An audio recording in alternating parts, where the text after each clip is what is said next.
Now call to order the Town Council meeting of November 2nd, 2023. Will the clerk call the roll? Councilor Greathouse? Here. Councilor Steer? Here. Councilor Burlingame? Here. Councilor Arnold? Here. Councilor Worthy? Here. Everybody please stand for the Pledge of Allegiance. I pledge allegiance to the flag of the United States of America and to the republic for which it stands, one nation, under God, indivisible, with liberty and justice for all.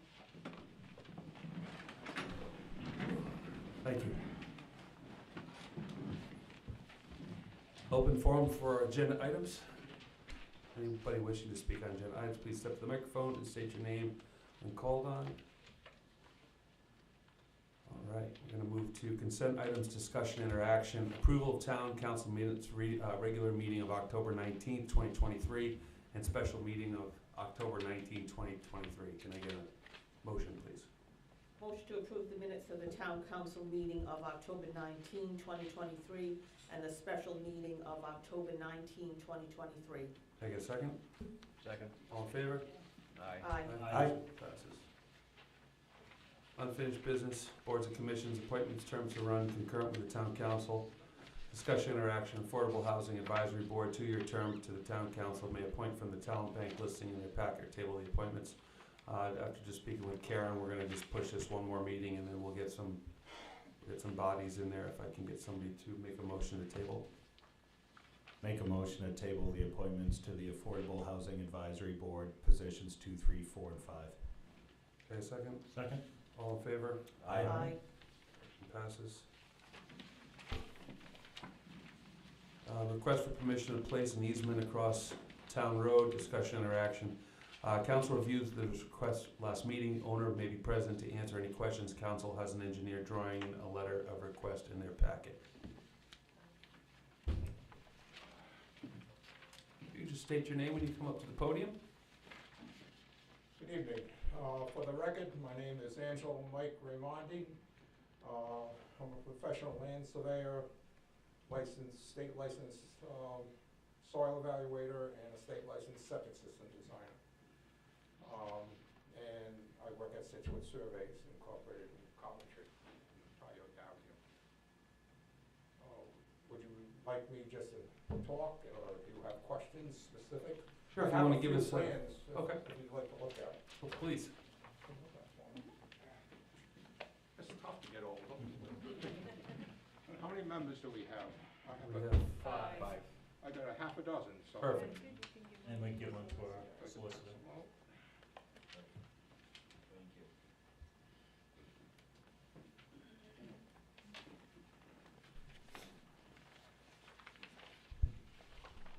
We can share.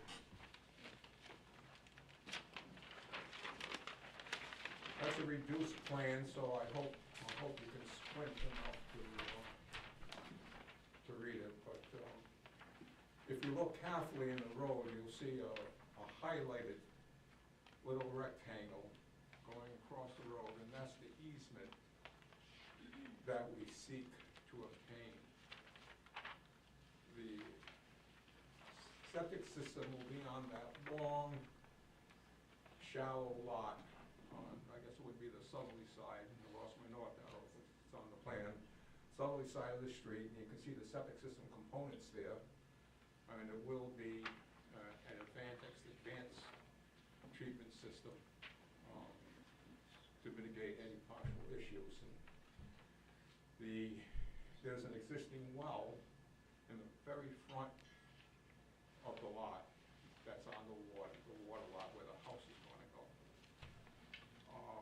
We've engineered it so we also, going east of us, we have several houses with their wells. You can see a whole bunch of wells, so obviously DEM doesn't like to have wells too close to septic systems, so we really had no choice but to put it on the other side of the street. Now that requires a variance because it's not normal, but I'm getting positive feedback from DEM, and in particular they were very concerned of getting an easement going across the street in writing so that we can submit it, or resubmit the package, because they want to be ensured that this is going to work.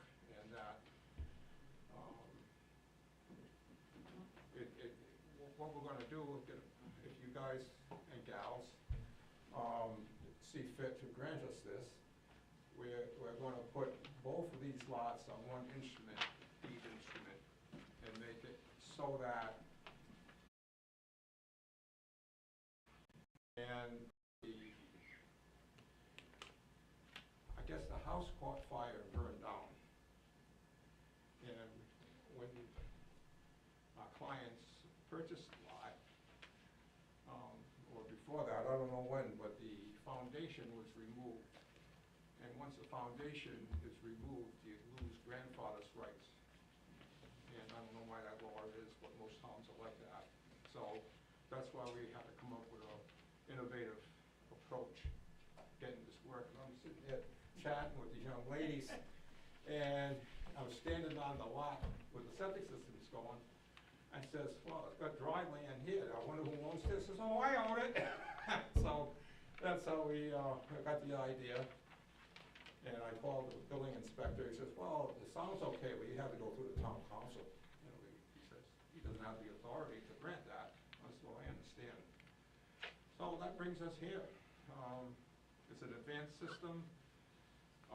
I've already had an unofficial tacit approval from wetlands that we meet all their guidelines, because we're, you know, obviously the septic system itself is far away from the water, and the house is not even gonna be within their jurisdiction, so everything is out of their jurisdiction.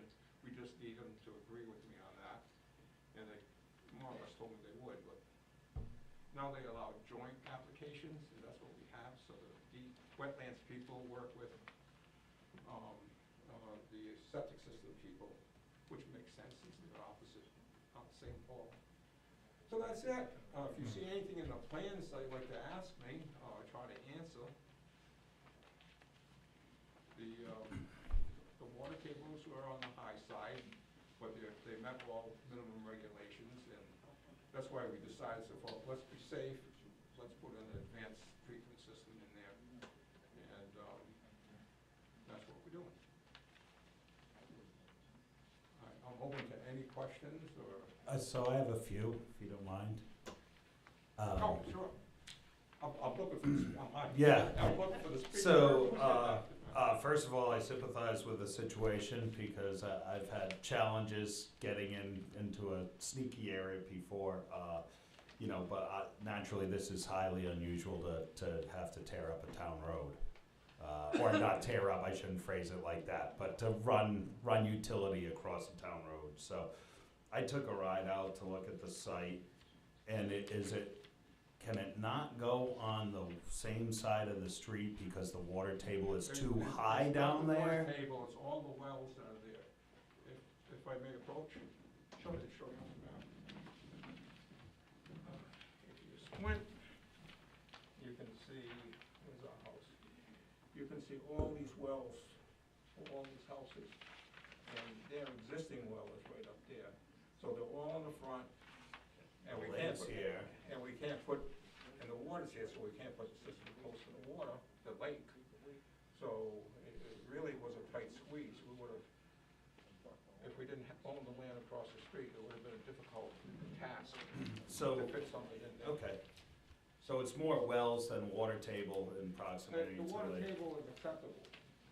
I guess the other question, this is a big question, which you've likely already explored, but if the property across the street wasn't owned by the applicants, what would be the game plan? The game plan would be to try to come up with a compromise between ISDS section and wetlands section, and we'd have to put the well, because the water table as you get close to the lake obviously is no good. We'd have to put the well close to the lake, and that still doesn't meet the 100-foot setback. We'd have to try to put it diagonally, but we all have those 3 or 4 wells already in existence in the front of the lot. So it would be very, very difficult. Okay. But that hasn't been explored, really? This is sort of option A with what's on, Well, with the challenges in here. a way that I've been doing this since 1980, and I pretty much can sense what's gonna be approved and what isn't. And the only issue, the biggest issue was this, and they said, well, you don't have an easement. And I said, well, I know that, but we have to go before the town council to do it, and here we are. And if you add the square footage of the two lots together, then that's a very significant sized piece of land. They're not contiguous, that's the problem. But you could combine them. Usually, if we had two regular lots like that, we would say, well, let's conjoin them, and then we'll have one larger lot and give us more versatility. But unfortunately, we're separated by the town road. And this long lot was about 600, 700, 800 feet long, wide, but very shallow. I think it has about 13,000 or 15,000 square feet. It's on the plan. I can't remember off the top of my head. So it's the largest lot in the plat, but not useful for putting a building on.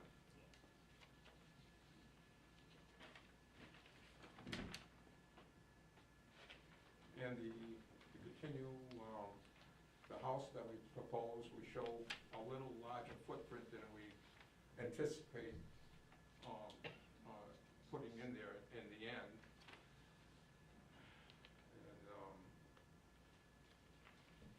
And I think it's a win-win situation as long as we can go across the street. We address all the environmental issues, and there will be no issues with that when we're done. Just getting an approval for a building permit.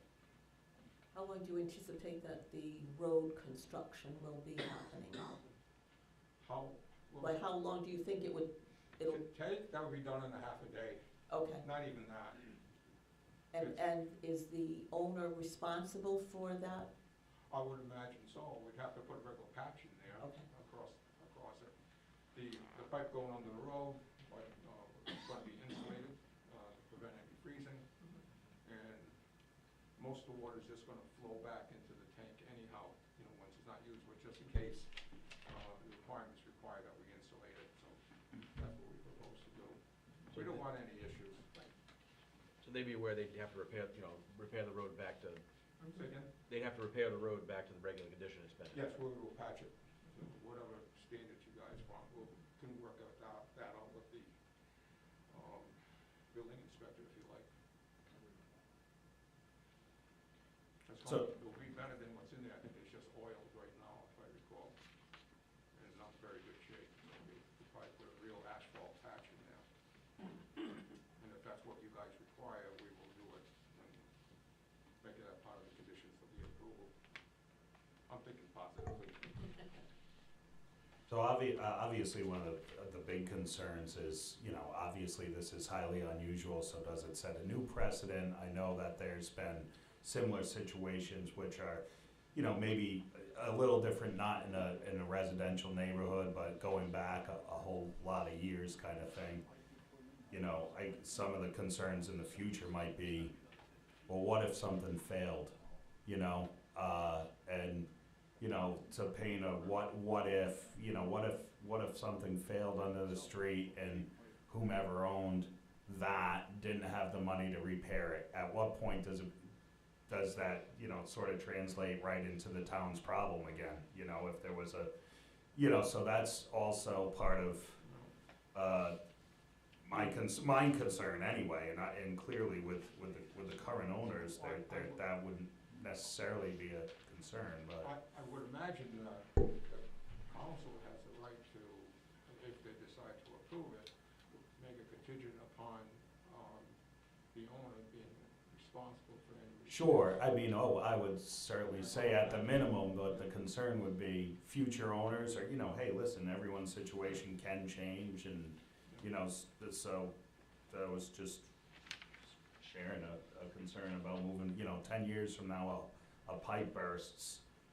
Now what happens? And even if it's technically the current owner's responsibility, I don't know. Just I think it'd be their responsibility to repair, so if it bursts, then right. they However, they can't live in the house until they fix it.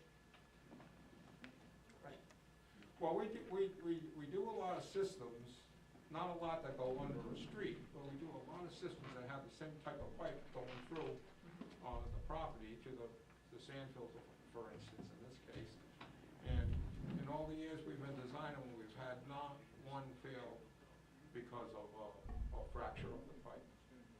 I think we've had one that somebody hit it with a backhoe and maybe That'll do it. something, and that did it, or natural causes or something like that. We never had issues. And we've, I don't know how many hundreds of systems. Yeah, no, I understand. A lot of them. I think the insulated pipe would give it extra Yeah, strength. it's actually type of foam that you lay right on top of it. So it's wide, maybe 1.5 feet, 2 feet wide, almost as wide as the trench will be itself on top of the pipe. So you have this area that freezes that's outside, because every time that ejects water uphill, it's going to be warm water. It's going to be lukewarm, depending on whether it's coming out of the shower or coming out of the cold shower. I don't know, but that's going to effectively put some BTUs into the ground and keep it kind of warm.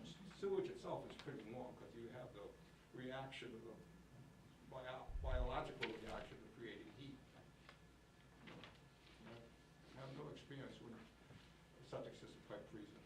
Would we, if this was to be, if this was to happen, as far as handling traffic for the day, would that require a detail? I would imagine so, One thing I would say. Signage and I'm sorry. No, I would say, I thought about that, and I just, you're probably aware that there are 2 entrances. Yes. To this loop. Actually, 3. Which takes some of the pressure off. And the gentleman I think we're gonna be using is Javazio, and that, with his excavator, that'll be about 5 scoops. You know, it would take hardly any time at all. Lay the pipe, and the pipe is gonna be coming in a roll, so you don't have to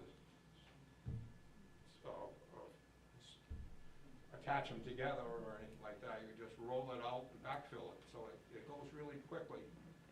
And the fact that we have 2 entrances really helps with the safety factor.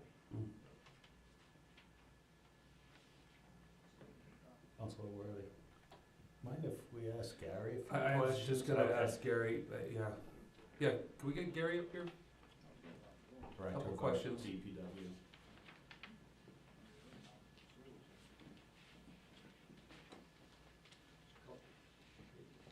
Couple of things. Digging up there is rough.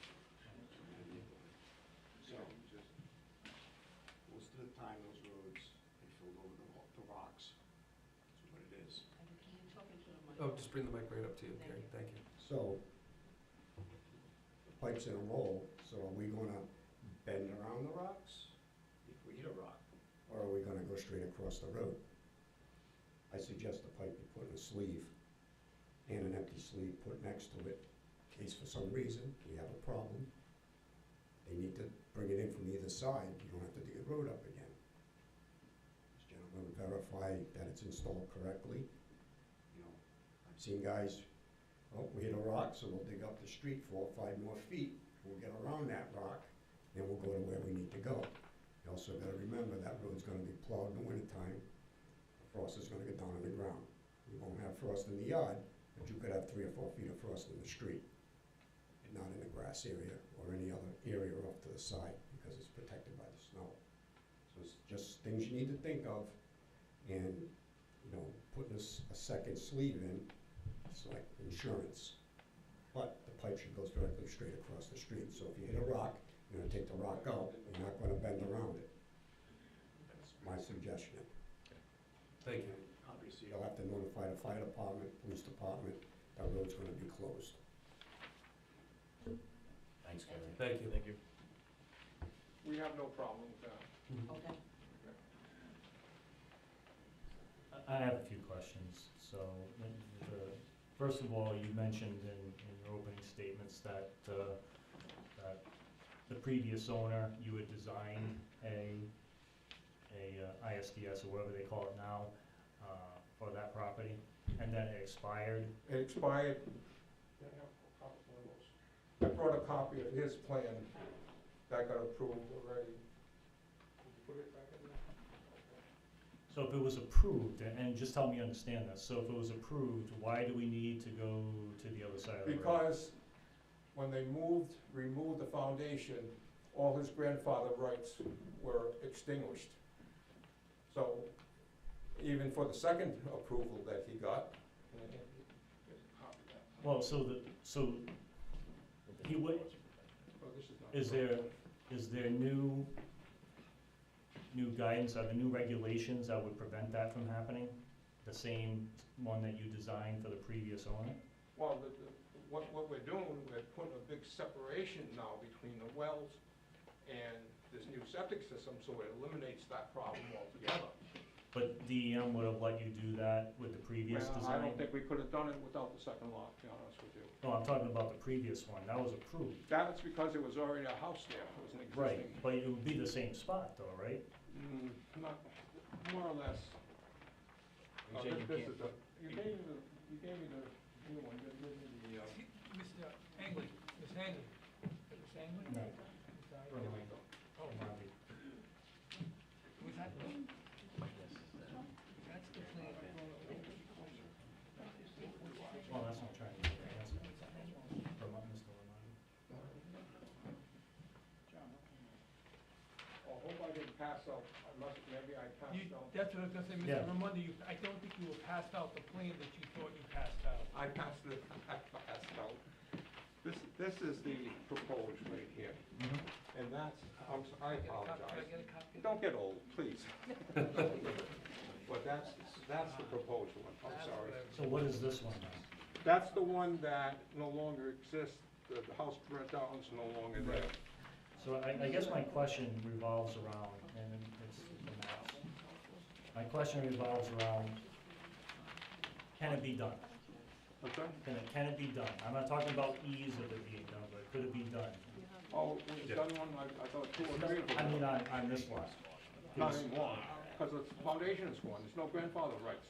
Once the foundation's gone, I understand that. So my question is, well, you designed one before that was approved, and I understand that it was, that, and there's no longer a foundation there, so it doesn't.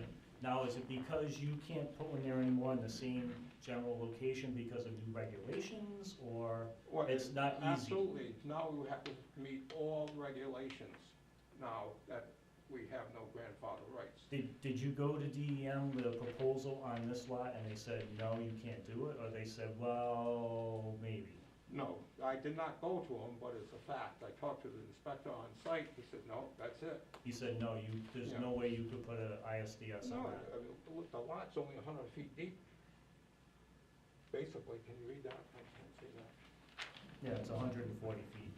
And we have the new regulations for the wetlands delineation, and their jurisdiction has changed, and So, basically, if this weren't granted, that's not a buildable lot.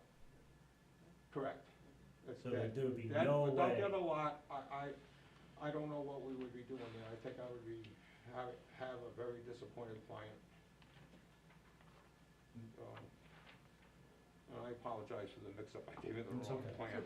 No wonder you're looking at oh, me. you're saying highlighted, Yeah, so that's this. Mr. Raimondo, can you just, since you did pass out the wrong map, now that we got the right map, can you just point to the two lots that you're talking about? This one, That's one the single lot right there? long bowling alley, that's where the system's gonna go. And the other one is where the house is, and this is the lake down here. And the long lot that you got there, pointed out and delineated, that lot is not usable for any, Well, it's only about 30, 40 feet wide. okay, so it's not a buildable lot? It's not a buildable All lot. right. It's a lot of record, though. It's a lot of records, So but it's not, hypothetically, if you wanna fight it, what we're gonna do to satisfy RIDEM, I don't think I mentioned this, we're gonna put both these deeds into one deed, and along with the easement if granted, and there will be an explanation, a lawyer's gonna write it up saying that this is not suitable for any other person, and you can't you can't sell this lot without giving up the rights to live in the house, something of that nature. I'm not an attorney, so, I'm sure they can come up with language that they're both on the same deed, and it's mentioned that one is for the septic system, and therefore you cannot, build, and that's it.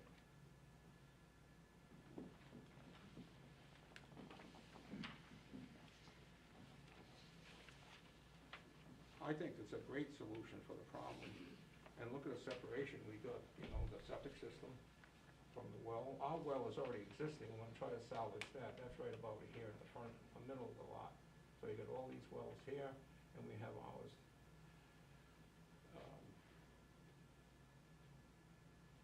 And Wetlands pretty much told me that there was no problem. They didn't wanna send it back, because they said they're gonna just work on their end of it. You can see the wetlands flag here, and that gives us, that's the swing radius from there for their jurisdiction. And this is the distance to the house.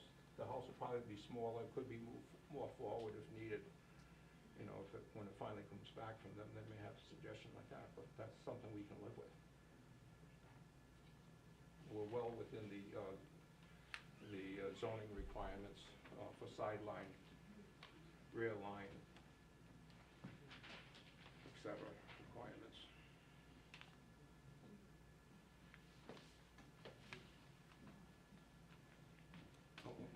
No, it's okay, thank you though. Thank you for the explanation.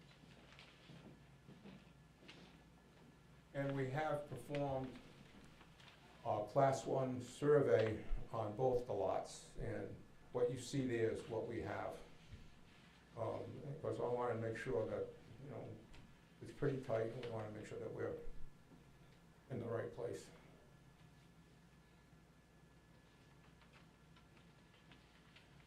I guess my concern is, and it's probably gonna echo some of Councilor Arnold's concerns that you mentioned, is precedent. You know, we don't have too many of these situations in town, and if they are, they tend to be in more, well, this is kind of congested area too, but it's more of a shared ISDS. This is for a single-family home. You know, if you look at the rest of the town, maybe this sets a precedent for other people to say, well, I kind of have a small lot, or I have a lot that's really wet, and it's this really confined area. But if I buy the lot across the street, or I have opportunity to talk to somebody across the street to get an easement, then it becomes a, for lack of a term, a mess for the town. So the other part is digging up roads. You know, Mr. Tremel mentioned that we don't know what's underneath there. You know, it could be ledge, we don't know, hopefully not. But I just have a lot of concerns about the bigger picture. Not so much this particular project. I think they're earnest in what they are looking to do, but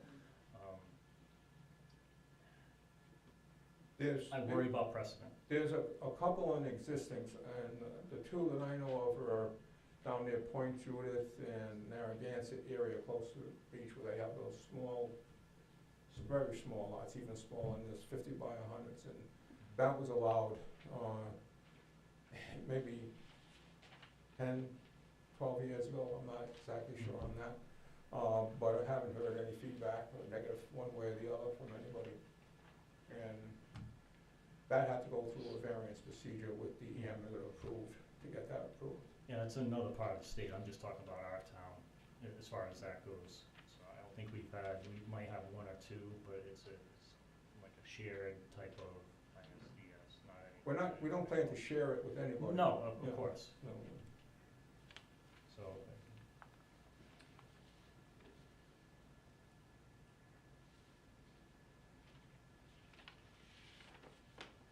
So those are my concerns. And I just think that, you know, there's other questions. Who does the work? You know, if there's a problem with the roadbed, who fixes it, who pays for it, that type of thing. So, I mean, you know, talk about frost heaves, things like that. You know, the roadbed's not the greatest state to begin with, so. If you repair it to the current standards, this current condition, that's not a big deal, because the road isn't that great. Right now, right Yeah. now. Yeah. And then if Alright, it's so- damaged for some reason, I'm not- and I'm not an engineer, so, but if you have vehicles traveling over that all the time, I don't know what the impact is on that. Well, I don't what a know. lot of times it's recommended that, you put your trench in, you put your pipe in, backfill it. When you backfill, you have the bucket tamp it a little bit, get it somewhat compressed, so you're not gonna have much settlement.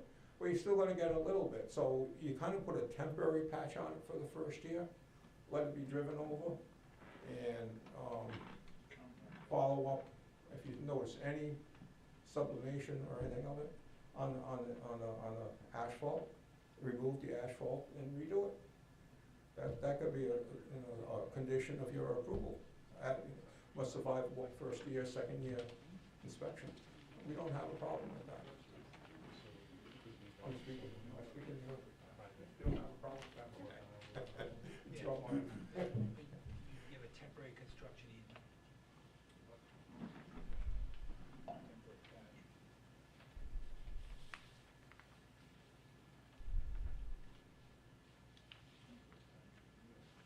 So, I'm sorry, just to be clear, your client, you didn't live there before, right? You purchased this property as it is currently? I purchased the property, yes.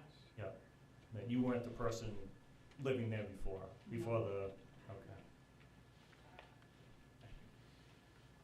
When you purchased this property, did you know what a challenge this would be? Or was this did this catch you off guard? It did not catch me off guard. I figured it'd be a challenge.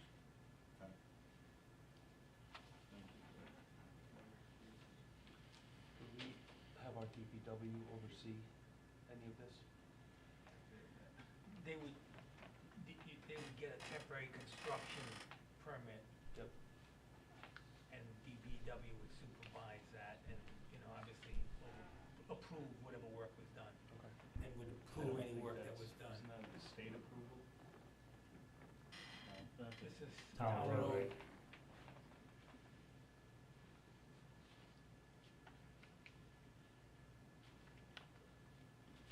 So, I mean, here's where I sit for the rest of the council here. I mean, in this case, I think specifically in this case, I think it can be executed properly. I don't think it's anyone's trying to take advantage of it or assume anything.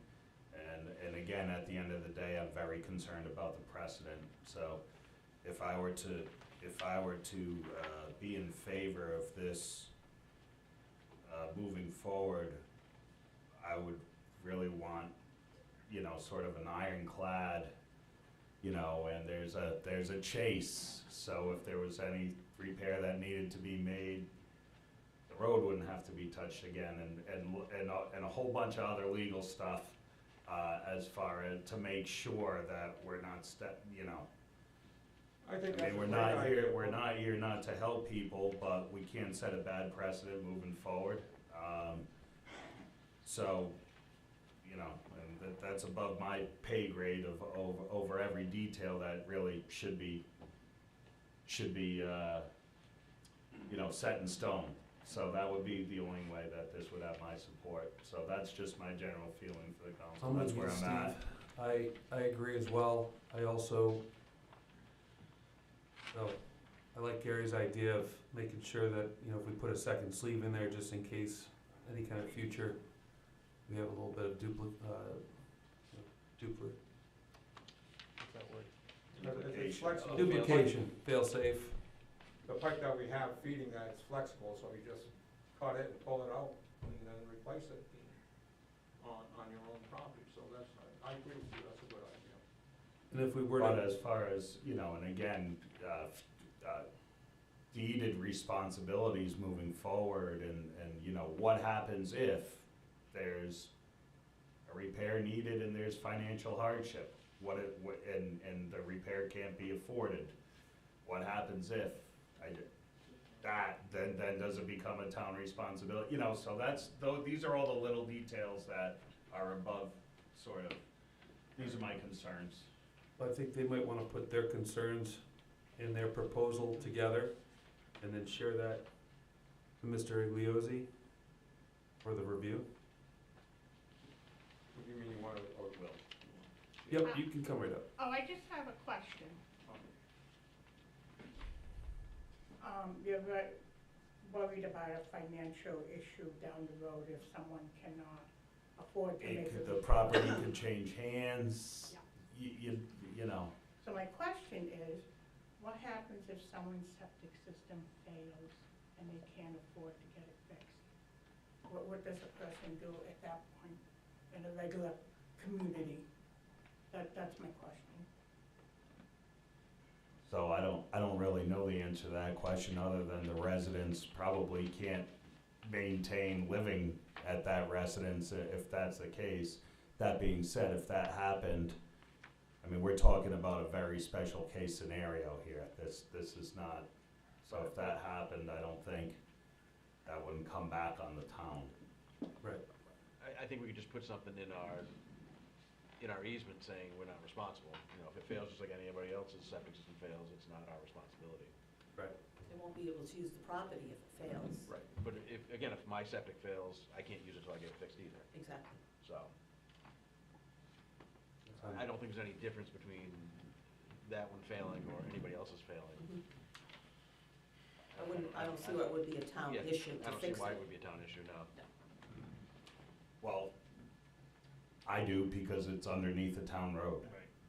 That's not contained onto one parcel. So that's my concern. That's the difference, in my opinion, It's a more expensive repair. underneath a town road. Right. But there's And also if, some. and if a repair isn't made underneath a town road, you know, that's my concern, and I'm not, I mean, I think this is a very reasonable proposal here, but my concern is all those what ifs. No. If your septic's failed, it's not gonna impact your neighbors getting to their home, driving over a town road. And hypothetically, if the owner, not saying you, if there was an owner down the road said there was a problem with that pipe, oh, well, it's because everybody driving over it. Well, I don't want that to become our responsibility either, but I did have a question. It's a silly question, but I do need to ask it.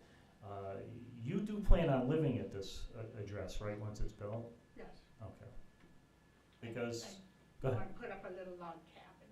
Mhm. The reason I ask is because, and I'm not saying this was but I wanted to make sure, is I've sat on the planning board and I've sat on this board for a long time, and we did have people come before us say, you know, I wanna do this for my family, whatever, and 6 months later it was on the market to be sold. So I wanted to be clear on my own mind on that aspect of it, so.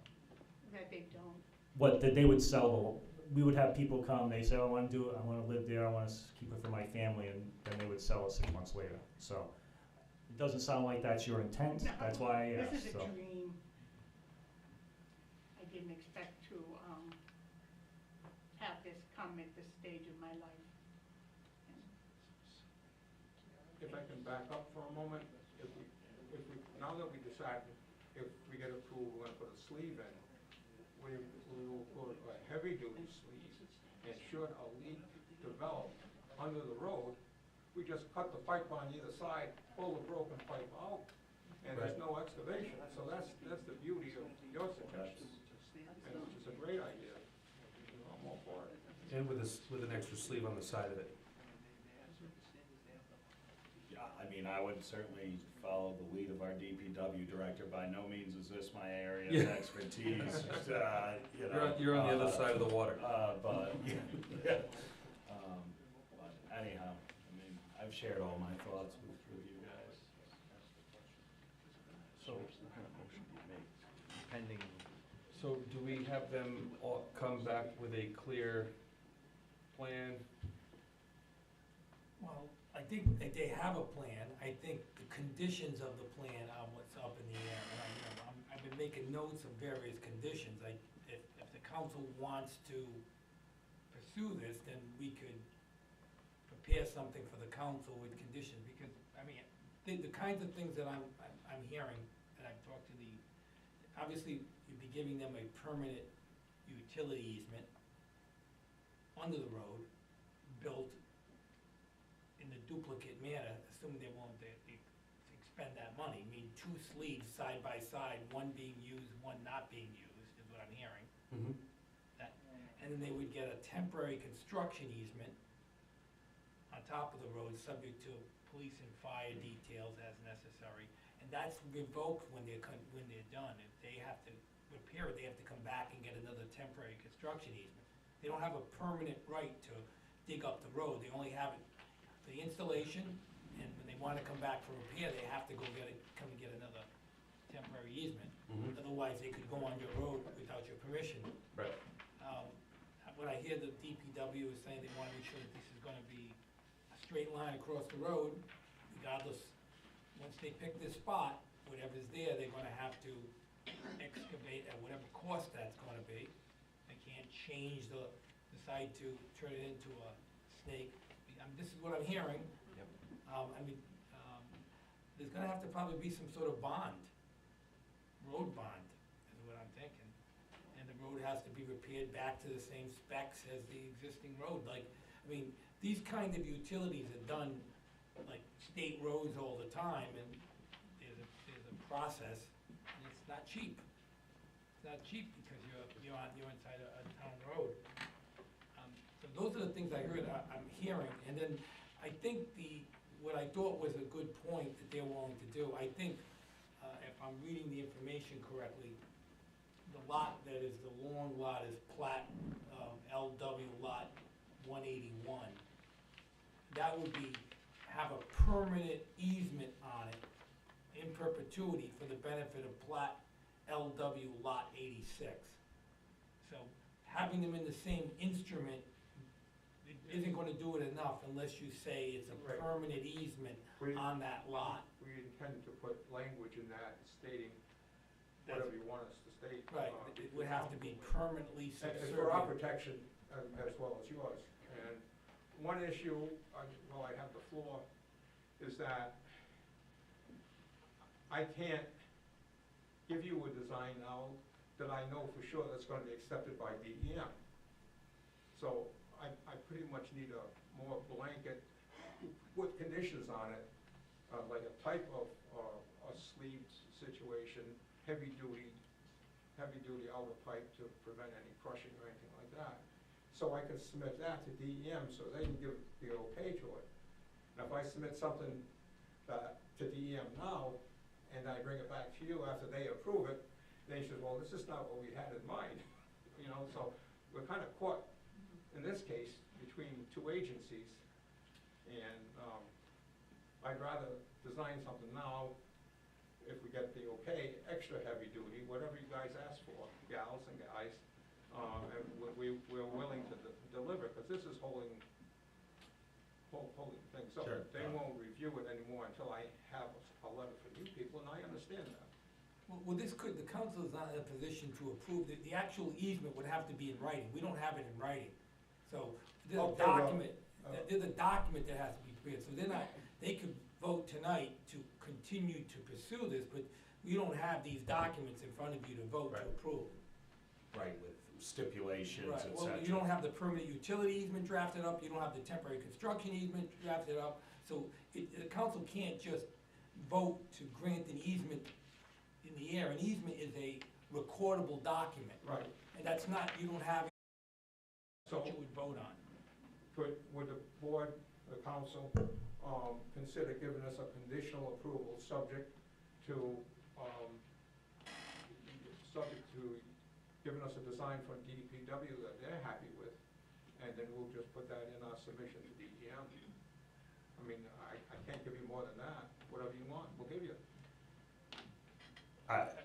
I think we need, I think that's jumping the gun. I think, look, it seems like everybody is trying to find a responsible path forward here, with the town's interests and best, and, obviously, first and foremost here, and I'd be open to seeing a document with specific stipulations, but until even there's something like that in front of us, I don't know that there's anything, I guess we could vote to pursue. But the other thing is to,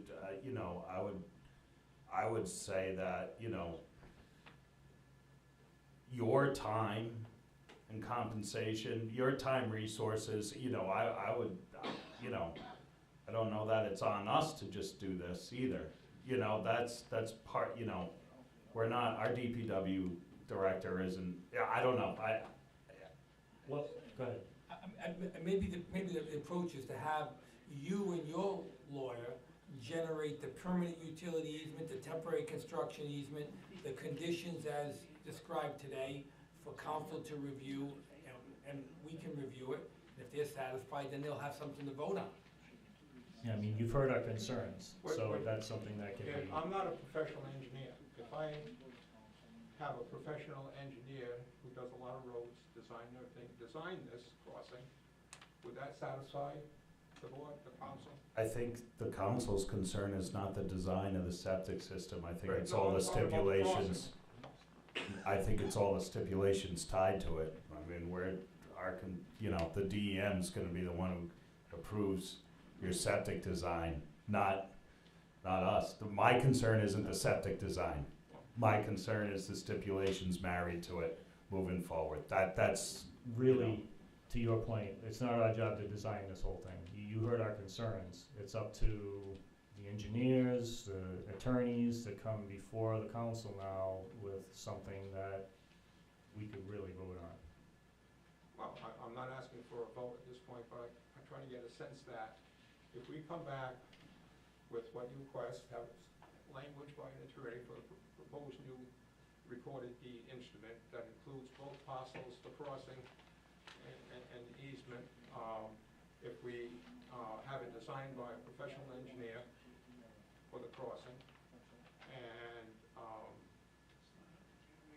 the thing is, I can't submit it to DEM unless I have your approval. Right, So I'm gonna catch 22. it's not though, No, it's you're not not. the septic design, it is the stipulations. I know, but to get the approval, they want you, the town council, to But- say that it's approved, the crossing. That's great, but you can come to us first with a plan. We can't approve anything until we have a plan. The stipulations come before a vote. Before we can approve When you it. get all that There's no design- sense in designing a system until we have a vote on the stipulations, I guess. I think I think we're all kind of saying the same thing. Right, so you need to get a lawyer to draft that up with the easement, with Okay. everything that, So we can come back to you with a draft of the language to have in the new revised description. We'll come back with a plan of just a crossing that you're interested in, and not redo the entire septic system at this point, but that's No, not no. gonna change. Right. And, Just the crossing. I think the confusion is, the septic system is not what we're talking about. We're talking about the area across the road. Okay. That area across the road has to be described in a meets and bounds description. The description gets attached to a permanent utility easement that has all the conditions that the council just talked about. And that's what they would vote on. They would vote granting that, they would authorize the president to sign that permanent easement to your client. Like, just as if, just like your client's gonna sign an easement from a plat,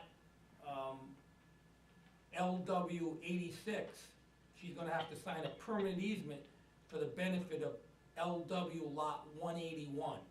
That's gonna have to be, we're gonna have to see that that's been granted, that that easement location is described and permanently recorded for the benefit of the house.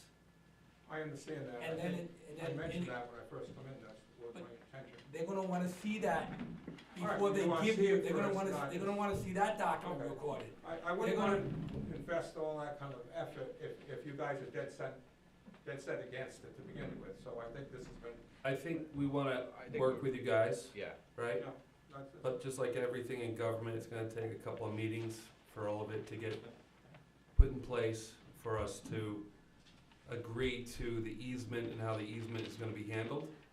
And then once we vote on that, then you will have your ability to go across the road. I thank you very much for your well, time and I understanding. have If we another vote on it. question. So, you know, I'm sorry I missed this earlier on, but you mentioned that you're a surveyor but not an engineer. Has an engineer looked at this lot and say yes or no, we can fit an ISTS on where the lot is going to be. Say that one more time. So, you're a surveyor, Yeah. and you're looking at meets and bounds and lines and all that, but has a Yeah, professional engineer who The only does thing this, I'm not qualified to do is Yeah. design that crossing. I'm fully class 3, class 1, septic system designer, class 2 septic system design, soil evaluator. okay, I've done thousands of septic system designs, okay. and none of them have come back failed. I'm not saying they didn't, but I'm But just clarifying that for the record here, because, no, you said, well, we need an engineer to do this, and then you said you're a surveyor, and, you know, I'm looking at the information on here, you know, saying you are a professional land surveyor, so I just wanna make sure that Oh. you're able to do that as well, or do we need an engineer in here to I'll get have Patricia Walker, who you probably know, design that. We work a lot. I do her surveying, she does my engineering. I'm not trying to insult you or anything No, like no, that, no, I'm I'm just, not just insulted. want, I need No. to, I do have a bachelor's degree in engineering, so I chose surveying. That's all. All right. Any other questions, or I'll be happy to. I have a question. Some of the things you mentioned earlier are kind of vague in the sense that what's gonna happen in the future. So how does having the engineer design the system and bring the hard copy of things that you want regarding, connecting the two properties under one and, the issues with the physical part of the septic system going under the road. I have no problem doing that. My concern is we do all this and we come back and you're still worried about someone else wanting to have this privilege, or there's gonna be issues down the road in 20 years. Those are vague. I can't fix those. Okay, there's no way I can fix those. I cannot predict what's going to happen. So if those are really major concerns for you, I would rather know now than go forward and get this set in stone, Right, as much as it goes. plan that you're looking for. And then you're gonna like the plan, but you're still not gonna give it to me. That's my concern. If that makes sense, It does. yeah, but what Okay. happens typically, yeah. you know, when someone comes to, like, if, let's say you were building a house on this lot and you needed some type of variance, typically, you would go through the planning board and zoning board, and they would expect a plan, this is what we're going to do, right? So that's I think, that's what I'm looking for here, based on, and I'm not totally sure how I feel about all this yet, but I might feel better once we get that.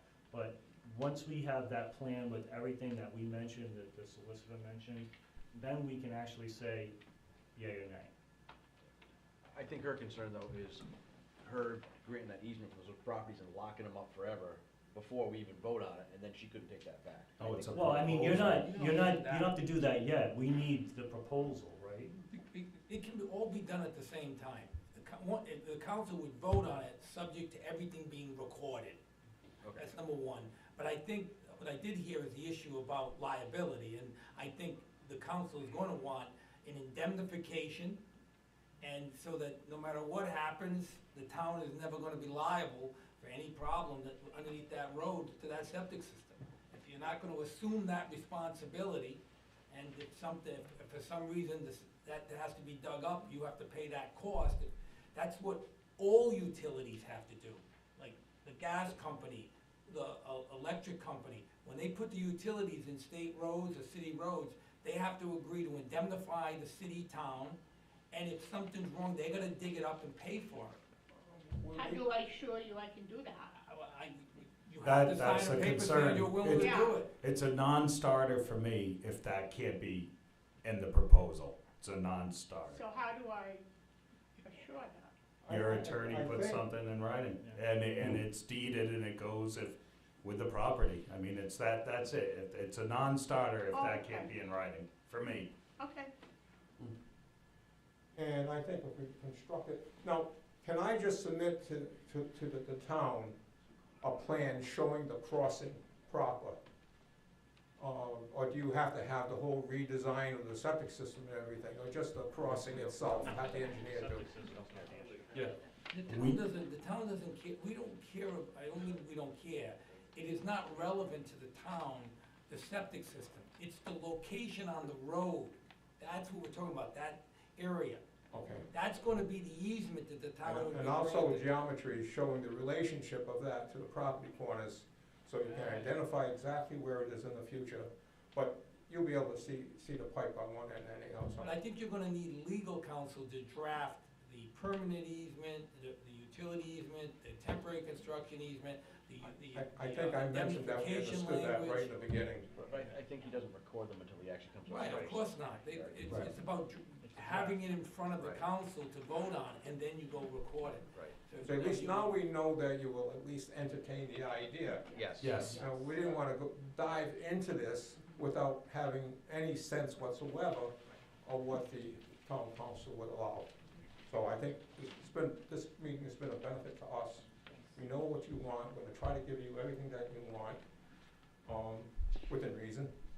Yeah, it's a shorter version of what I was trying to say. So we thank you for your time. Thank you. Thank you.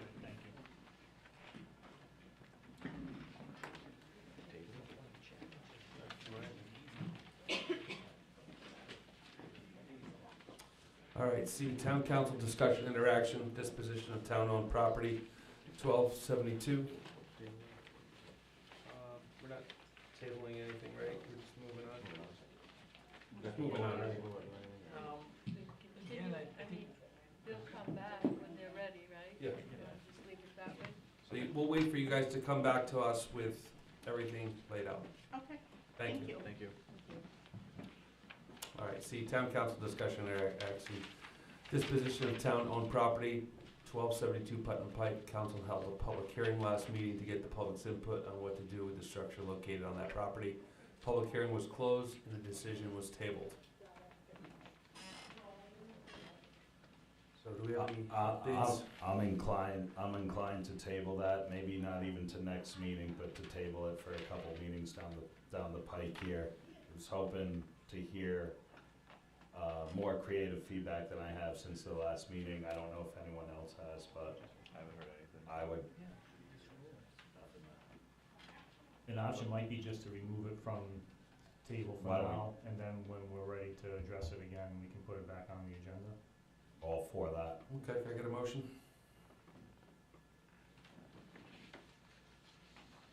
Make a motion to remove from the further agendas, the discussion and or action of the disposition of the town-owned property, 1272 Putnam Pike. Okay, second? Second. All in favor? Aye. D, funding costs relative to disposition of town-owned property, 1272 Putnam Pike, discussion interaction. The funding of the possible removal of the house was also tabled. I'll make a motion to remove this item from further agendas until item C is put back on. Second? Second. All in favor? Aye. Motion passes. New business, recreation master plan for Glocester Memorial Park and Windsor Park. Presentation of master planning process and park options. Karen, you're up. Hello. So we had some illness with our consultants who are very sad to not be here today, but to not delay the project, I'm gonna go ahead and do their presentation on their behalf. So I'm just gonna drag this back so I can work the slideshow while I get in the microphone.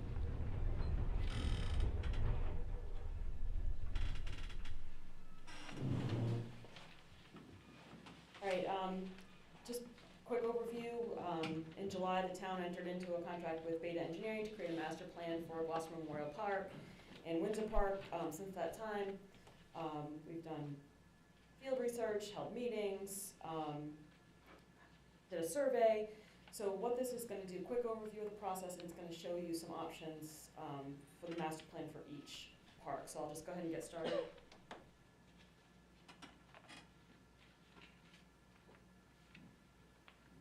You know, this is why you gave us the money. I'm just gonna try and move this along, because I know it's been a long meeting so far. I do wanna point out that we have had quite a bit of engagement and participation townwide, to get good input of what you're gonna see from here. We met specifically with some individualized sporting clubs, pickleball, Little League, basketball, the Recreation Commission. We had a public meeting where we invited people to come in and just talk about recreation and what their needs are, and we did a survey which we got great response from.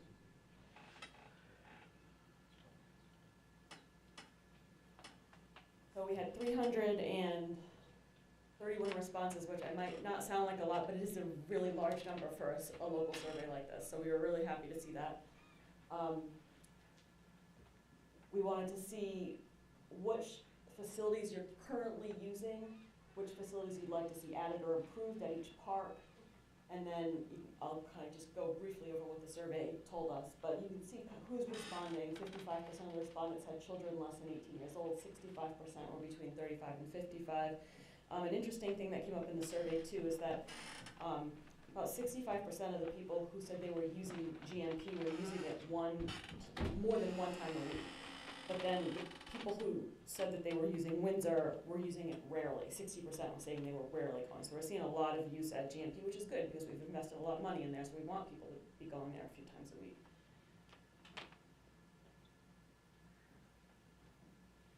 So this is at Glocester Memorial Park. What facilities are you using? I don't think it's a shocking development to anyone that the playground is getting a lot of use. It's always full of kids, and super happy to see that investment getting used.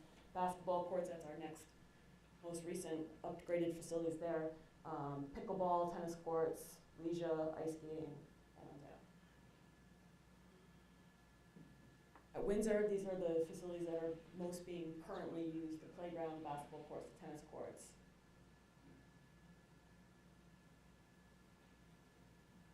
So this is where it starts to get interesting to we asked, what do you want to see improved on? So at Glocester Memorial Park, we had people give 3 facilities that they wanted to see the most. And the most popular by far were splash pad and pedestrian trails, followed by pickleball courts, dog park, playgrounds.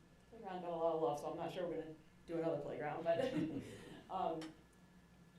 everything that came up we put on there just so you can see, some of the different options. We gave some options, and then we gave a category other to fill in other facilities. And then the same question for Windsor Park. What do you want to see there? A better playground, that came up a lot. Pedestrian trails, splash pad, dog park. Some of the stuff will come up at multiple parks, like you just want a splash pad, you don't necessarily need 2 or that. So there's some kind of interchangeability in there, but to say that we recognize that facility got a lot of love in general.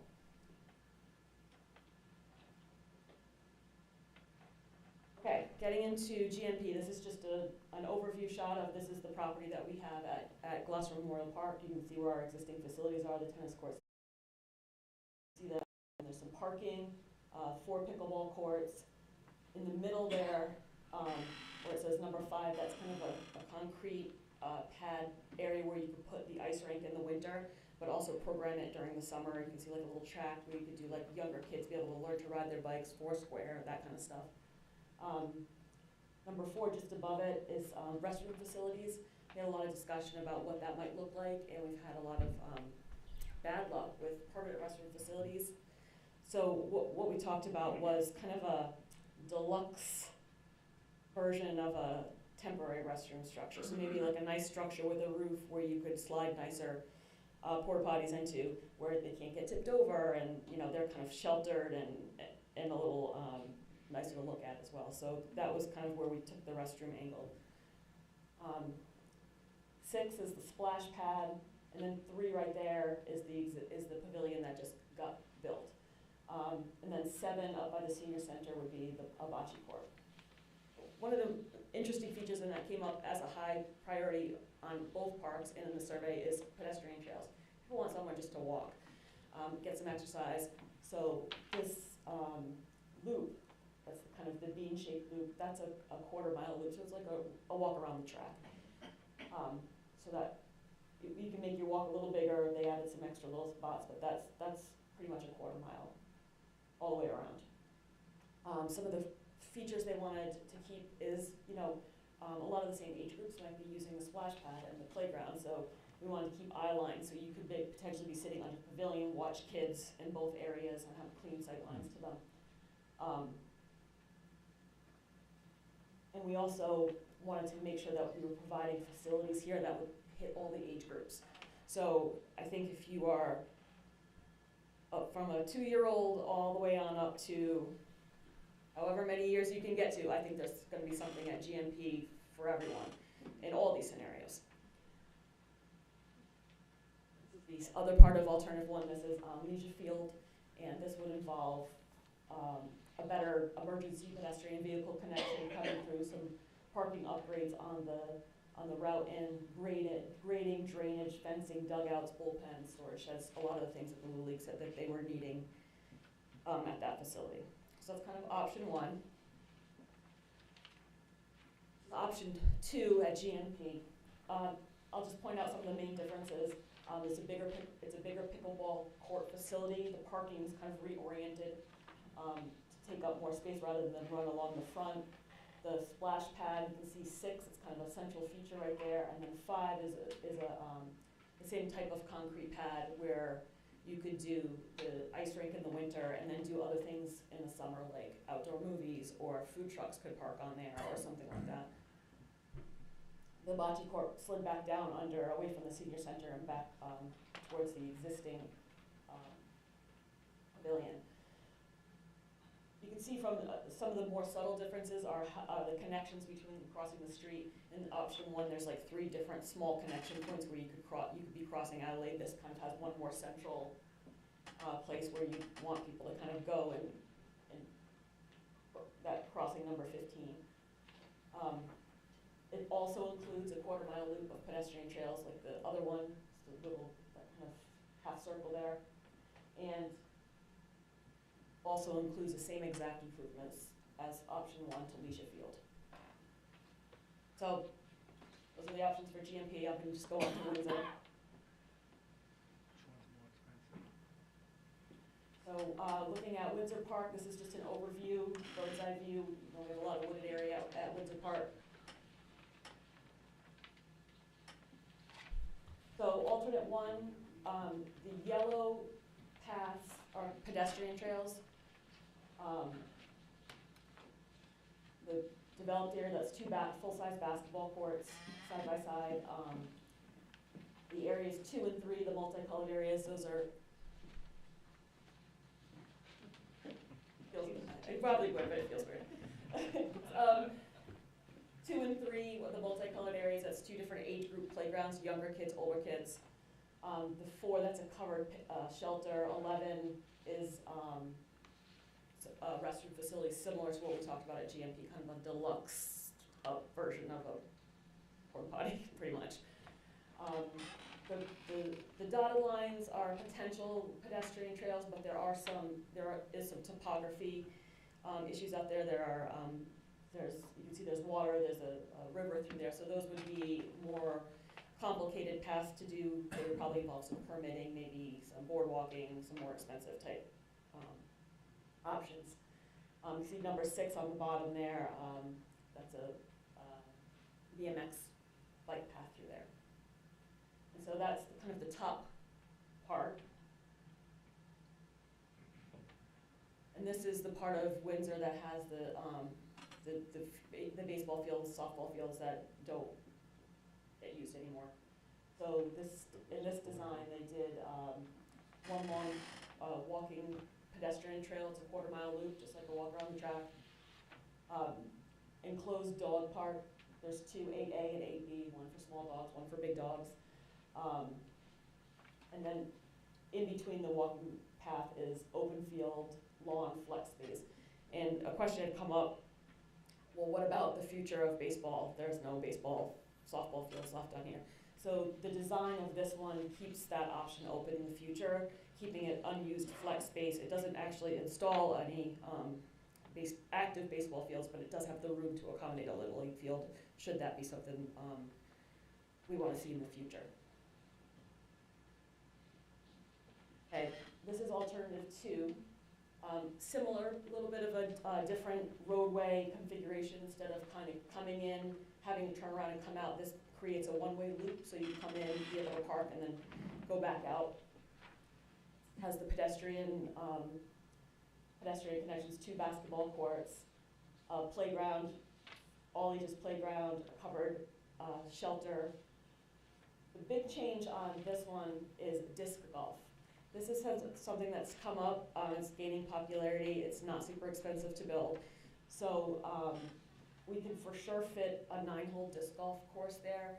18 holes, you'd have to look at, again, the topography and see what kind of permitting might have to go in to be able to get through that area. This one we had a lot of discussion about because a lot of people gave an answer on the survey, things you want to see, and it would just say stuff for the teens, stuff for the kids. So we were trying to think like, okay, what can that 13 to 17-year-old want to do? What can they do independently? What can get them outside and active? And this was one of the ideas that had come up is disc golf. So that's what's included in this one.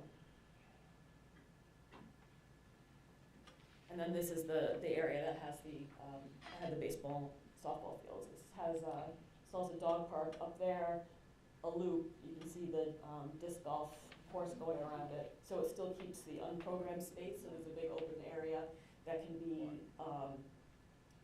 converted in the future to something more active, baseball, softball, or just unprogrammed space when you need kids want to run around and kick a ball or something. So that's kind of what we left open there. So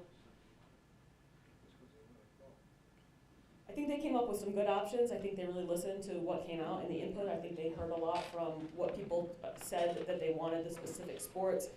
I can get into the nuances of why there are some facilities grouped together. For example, 2 basketball courts was really important to PBA because they want to run outdoor summer camps, but with 1 court they couldn't do it. So 2 side-by-sides is like the kind of thing that was holding them back from being able to kind of look into that kind of expansion.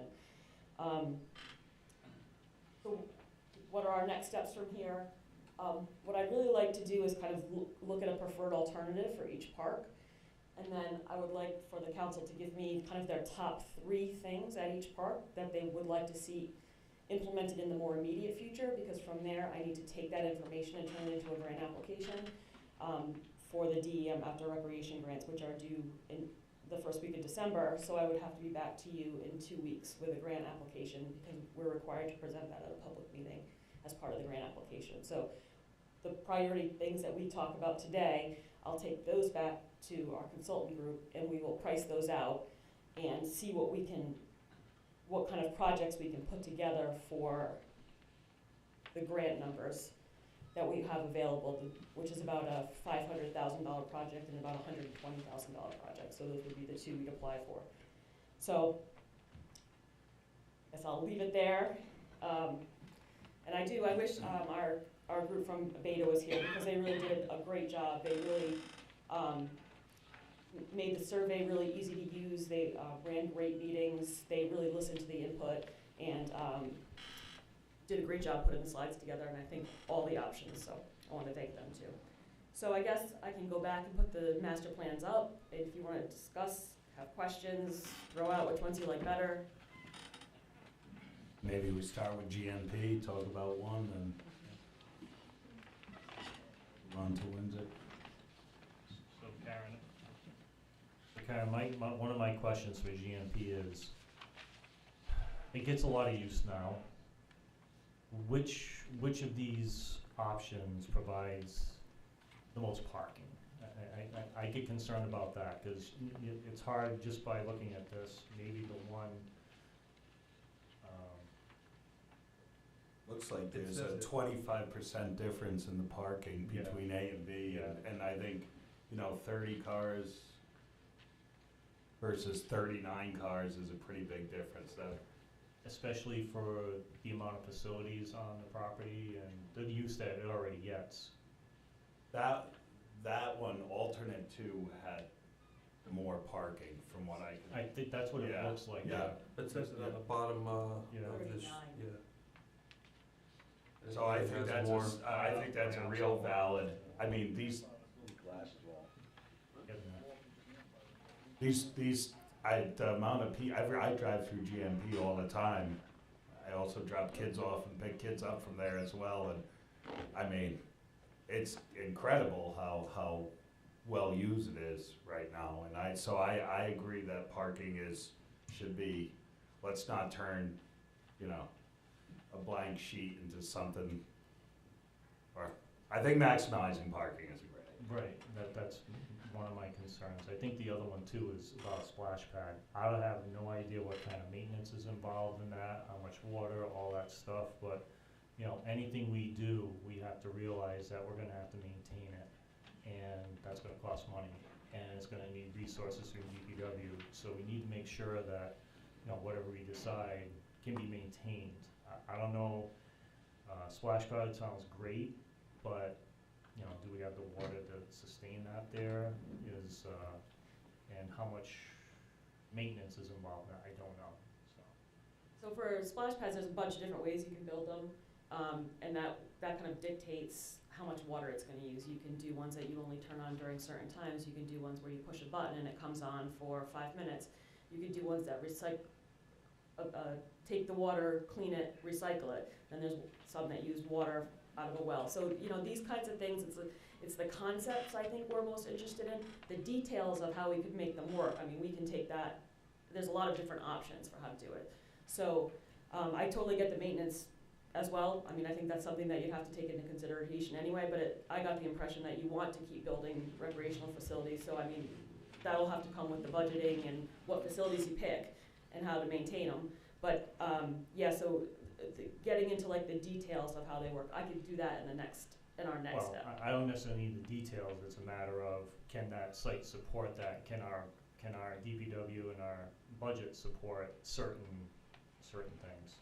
So, I mean, overall, I like the concepts, and I like the concept with more parking right now, because it's already being used extensively, and if you add more of these facilities, which is fantastic, you're gonna have more people there, and I don't wanna run into an issue like, okay, now what are we gonna do for parking? So, let's address that up front. It looks like option 2, I think, has more. But this one here, I believe, is, Yeah.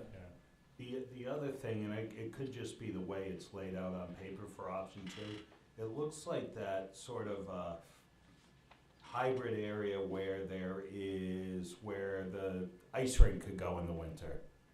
It looks like it's a little larger than option 1 and it just looks like that. I think as we're talking about maximizing efficiency, and certainly ongoing maintenance costs and that kind of thing, I think the larger that pad, the better. I mean, there's certainly, I saw where, skate park was mentioned probably in somewhere rank around 5 on the surveys. Certainly from what I've heard from the community, whether these people took the survey or not, my imagination is if that was an ice rink in the winter, it could have skate park / BMX features. I think they're one of the same. I'm a little bit ignorant, but a bigger area, an alternative to me is attractive, because I think you fit more features, I guess you call it. Yeah, I definitely like to see a skate park or a BMX like park in there also. I mean, that was definitely, people were talking about that. Yep. The bocce court, I would think, is a relatively low maintenance thing, probably a bang for your buck thing. Our director of the senior center has certainly shared that a lot of her members have been chatting about this, are excited about this, and some of them go to other communities to use bocce courts right now. So I think that's a big value in there. I think they'll that enjoy can the walking. that can serve a lot of our seniors. So. What do we have for a well over there, Gary? We have a pretty good well over there? Yeah, it's not bad. Supplies used to supply the concession stand and senior center. Right to the left of the concession stand and the trees. So that currently serves the senior centers. Yeah.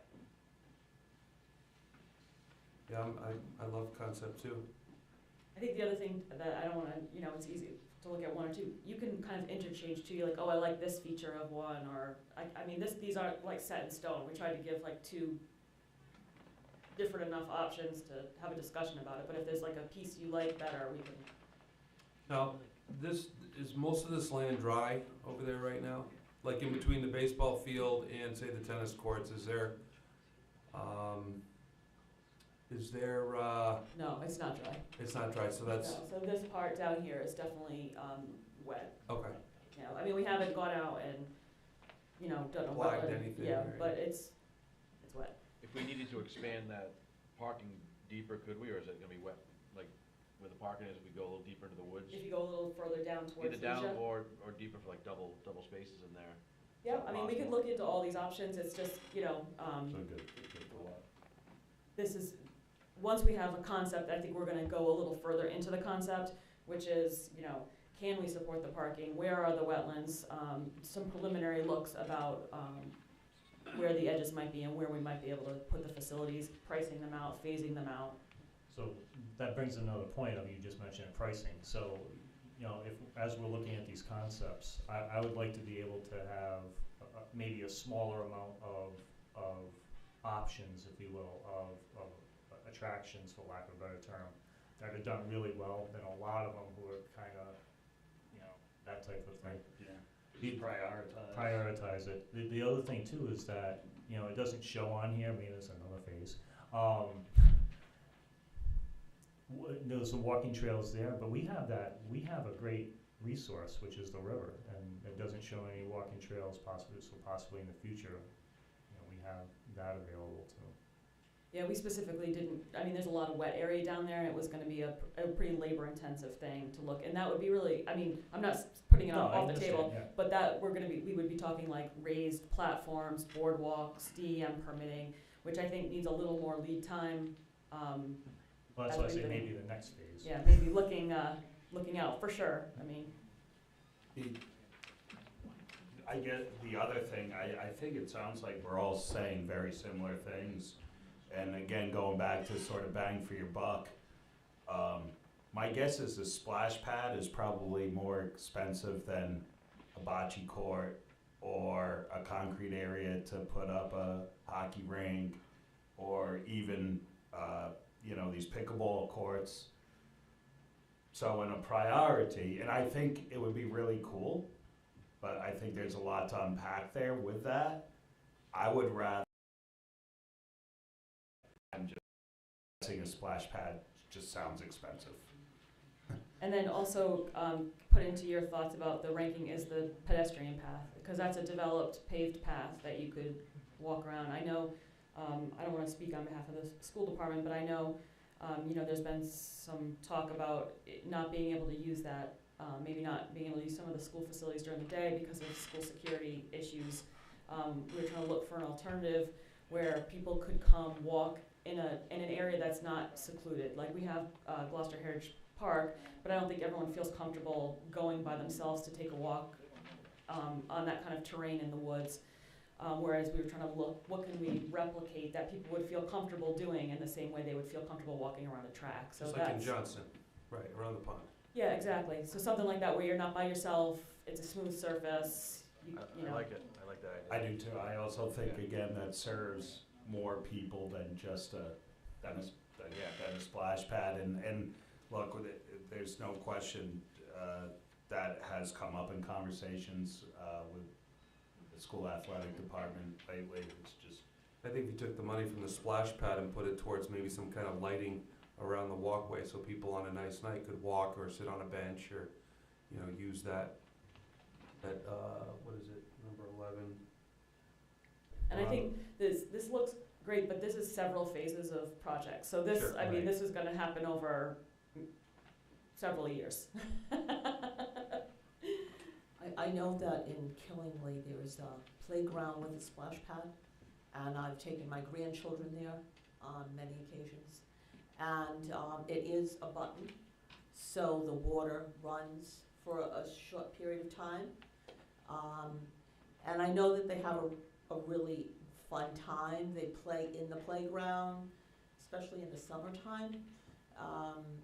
you know, they play the playground and then they run through the splash pad, and I know that it's a really enjoyable experience for the kids. And if we could do a recycling water with a button that the water just runs for X amount of minutes, and then shuts off, it might be cost effective.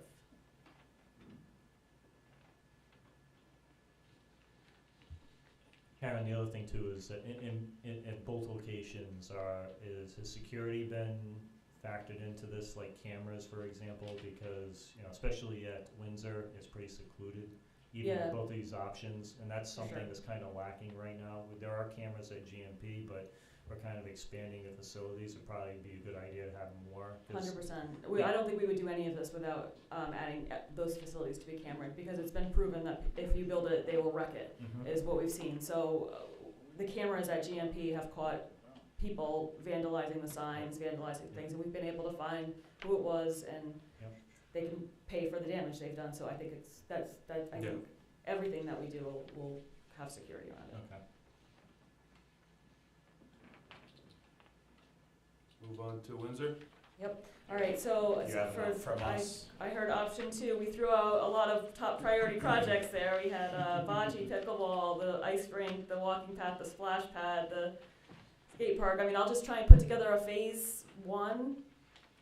Great. Is there Yep. anything that you're like hard pass? I don't want to do it in this initial round, or you want us to just work to try and put together a project and see where it goes? Yeah, I I don't have any hard passes on there. I guess my only statement would be, you know, the more features we can get in the next round, we might want to prioritize a little bit, you know, to serve more people. If we can start with maybe less expensive, I mean, heck, the lines are down on the tennis courts for pickleball already, you know, right now. So, you know, I think something to keep in mind. Okay. And then let's go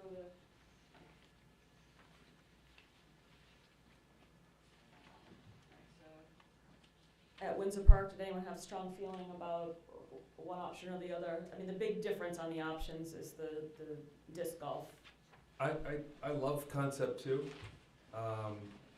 There's I think a lot of people that'd be interested in that disc golf. It's something that allows you to be outside, enjoy the weather, you know, hacky sack you can do, so it's right up there with hacky sack. If I could make this like a perfect, I would try to find a place to get that bike track in concept 2, if there was room to do that, and I would say, let's go. But I like 2. I like the bike track there too. And I guess you addressed one of my concerns looking at these 2 layouts, because obviously in GMP, there are 2 baseball fields there that are no longer gonna ever be back as a baseball field. right. Okay, so, obviously ACO's field, which is not town property, but there's a long-term commitment right now, which is fantastic, and Leisure needs help, but that's gonna get used all the time, by both, I know you've been in touch with others, about the school using it as well as Little League and but I guess, you know, we still don't have a softball field. And so, these big open areas, I guess I was really concerned that we would lose the possibility where we're losing 2 fields up top, if you will, at GMP, if we eliminated the possibility of having one of these at Windsor, because it will get used if it's in good shape. It will, and it's not used because it's tough to use, but if it was more usable, it would get used all the time, in my opinion. So, but I like what you guys said regarding the bike path. I actually like the traffic flow better on that one as well. And Windsor Field used to be used as a softball field a lot. When it was needs exactly. for years and Yeah, years and We years. used to play all the time. And even going back, even just as not that long ago as 10 years, there were consistent practices there. and that kind of, so, anyway, So- if there's still space there, I was wondering if there's a way, because I was looking at the alternate one, if you will, because funny enough, that is extremely similar to the original layout of Windsor Park. My grandfather actually did the work there. They built Windsor Park back in the late 60s, early 70s. They did the work there, and that was a similar layout, where you had the parking that way, you had tennis courts and basketball courts there. So, but I think for and I'm not a traffic person, but just my own traffic calming, you have that circular there that gives people an opportunity, because that straightaway there, I think people that live there tell you, people motor down that road from time to time. So I don't know, that would be a concern. I'm not married to either one as far as the parking concept, but I do like the concept of disc golf. I like the concept of the walking trails at the same time. One thing about the proposed, in the red, that's the proposed bike. There's drainage there that comes from the field and goes down across into that pond, so to just. Over there? Yeah, that was a change for the ball. I like in concept one, the two separate playgrounds That's where the defense is. for the different age groups. And I'm a real dog person, and I like the small and the two different dog parks, the small and large dogs.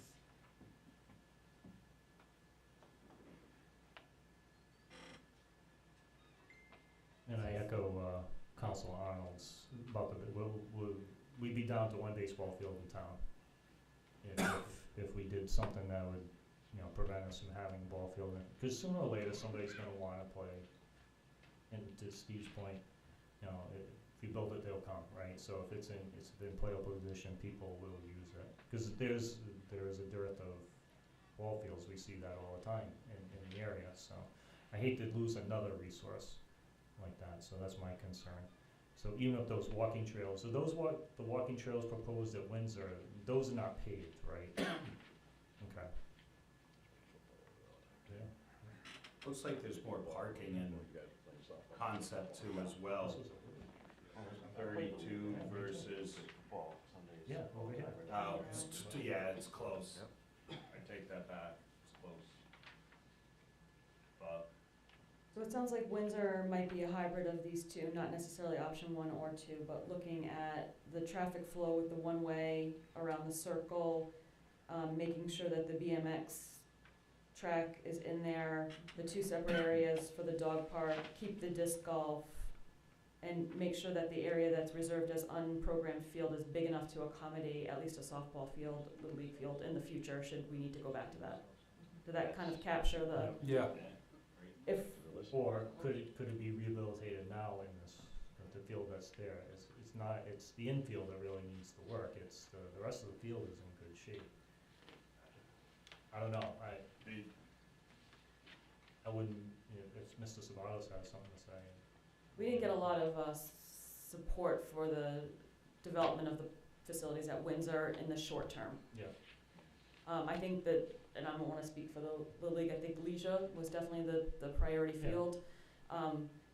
Followed by looking far into the future of if we do have to accommodate our new fields for the league on our own property, making sure we don't, lose the ability to do that.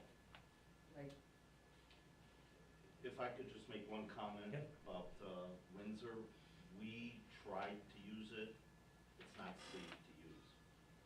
Safe, so as far as? Safe as far as individuals using their horses, riding their horses through that property consistently.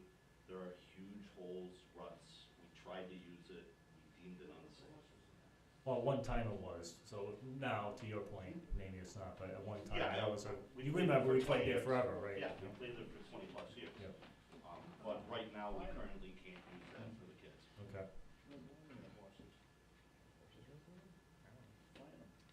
All right, well, I will try and put together some grant applications to bring back, and hopefully we'll like what we come back with, because we're running out of time.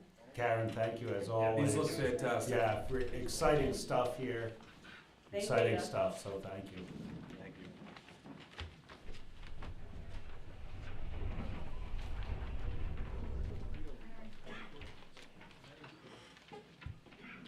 All right, so these will both be tabled.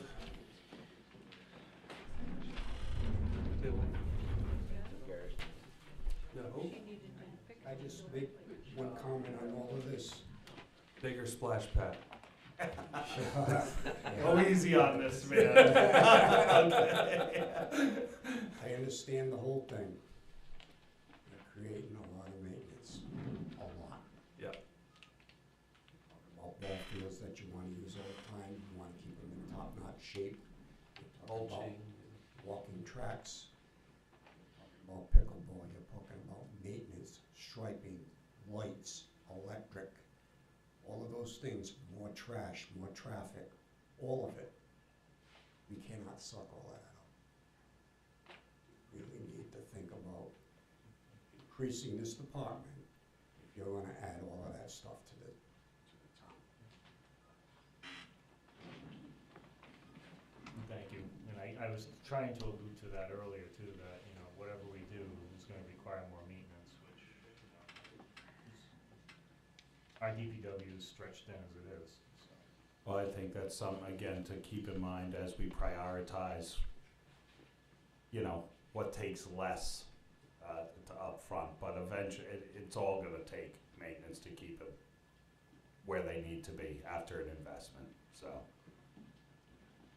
We talked about the ice rink, okay? We set the ice rink up, we take care of the water, we take care of the removal of the snow, we make sure there's bleachers there, all of that. Now you're gonna put a bike thing up. The ice rink comes out, the bike thing has to go up, or whatever kind of skate park, modular thing, whatever, that all has to be taken care of. All has to be stored, it's gotta go somewhere. One's not being used, the other one's gotta be used. There's just a lot of stuff that goes into making that park work, so it needs to be thought about. Thank you, Gary. Thank you. All right, can I get a motion to table the authorizations? Make a motion to table, the authorizations of Gloucester Memorial Park, concepts 1 and 2 for the rec master plan project. Second. All in favor? Aye. Passes, and can I get another authorization for Windsor? I'll make a motion to table a motion to authorize Windsor Park Concept 1 or Windsor Park Concept 2 for Recreation Master Plan Project. Okay, second. Second. All in favor? Aye. Okay. Karen, did you need a priority, motion or not? No, I'm just gonna take what we talked about and I'll bring it back as grant applications after trying to look at budgets and talking to Gary about maintenance. Thank you. All right, B, boards and commissions, appointments, Historic District Commission, discussion and interaction. These appointments are expired terms. Chair has indicated that all wish to be reappointed. Position number 1, 3-year term to expire 10/2026. Can I get a motion? Motion to reappoint Barbara Waterman to the Historic District Commission, position 1, for a 3-year term to expire 10/26. Okay, a second. Second. All in favor? Aye. Position number 2, 1 3-year term to expire 10/26. I get a motion. Motion to reappoint Diane Seaver to the Historic District Commission, position number 2, for a 3-year term to expire 10/26. Get a second. Second. All in favor? Aye. Number 3, position 6, 1 3-year term to expire 10/2026. I'll make a motion to reappoint Charlie Wilson to the Historic District Commission, position number 6 for a 3-year term to expire 10/2026. Get a second. Second. All in favor? Aye. Alternate position, 1-year term to expire 10/2024. I get a motion. Motion to reappoint Leanne Lyons to the Historic District Commission, alternate position, for 1-year term to expire 10/24. Get a second. Second. All in favor? Aye. B, zoning board, discussion and action, position number 3, 1 5-year term to expire 10/2028. The appointment is for the expired term of Michael Martone. The chair has indicated that Mr. Martone wishes to be reappointed. Can I get a motion? Motion to reappoint Michael Martone to the zoning board, position number 3, for a 5-year term to expire 10/28. Can I get a second? Okay, all in favor? Aye. C, Code of Ordinance, Land Use. 1, first reading, proposed amendments, discussion, interaction. A, Chapter 286, Affordable Housing, repeal chapter. B, Chapter 350, Zoning and Ordinance. Number 1, Article 1, Administration and Procedures. 2, Article 2, Zoning District Use Regulations. 3, Article 8, Special Regulations. 4, Article 6, 11, Comprehensive Permit for Low and Moderate Income Housing. 5, Article 12, Conservation Developments. Number 6, Article 13, Village Overlay District. 7, Attachment 1, Table of Use Regulations. So the town planner is proposing amendments to the Code of Ordinances asked for the first reading. First reading is either an actual reading of all the amendments, and Karen's here to give us an explanation. I don't think you actually want me to read all, a summary is the option you're voting for, I think. Yes. Okay, I can do that. As we talked about last meeting, there are several major changes to sections of state law that we have to address. Some of them just have a default and go into effect as of January 1st, 2024, whether or not we make changes or not.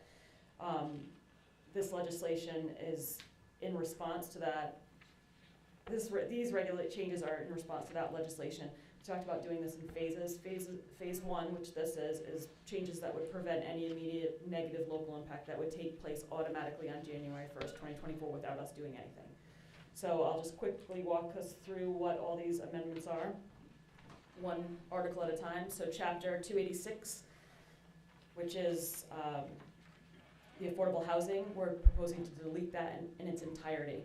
The reason is that legislation was passed that if you have inclusionary zoning where you require an affordable low and moderate income unit as part of development, changes I'm going to go over are reflective of another piece of legislation that states that if you have anything in your ordinance that requires a special use permit, you need objective criteria for each use for the special use permit, and if you meet them, it's automatically granted by the zoning board. If you don't have these specific objective criteria in place, all those uses that you have currently as special use permits turn to yeses. So that's a big change. So the majority of the things I'm gonna go through now are addressing that. It's gonna turn many of our current special use permits to a no. Some of them might remain a no. Some of them will come back as special use permits, and we will develop the specific and objective criteria to go with them. Some of them have some criteria, but there was not a degree of comfort with that criteria that it's specific enough that when someone comes and meets them, that's an automatic yes. Before, the zoning board had some flexibility in what their findings were, is it to look at the neighborhood character and some other things, and in with these specific and objective criteria, those kind of more subjective criteria are not available to use anymore. So we want to make sure that the objective criteria we use are really well done. So a lot of these, like I said, are going to come out, but it doesn't mean they're going to be out forever. It doesn't mean it's going to be a no forever. It's just kind of buying us the time to be able to go back and do a thoughtful look through what some of the criteria should be. But I also would say some of them might just stay a no. There might not be specific and objective criteria that there's any comfort level with. So that's what we're going to work through in the next few months with the planning board and hopefully with a consultant to help us with that.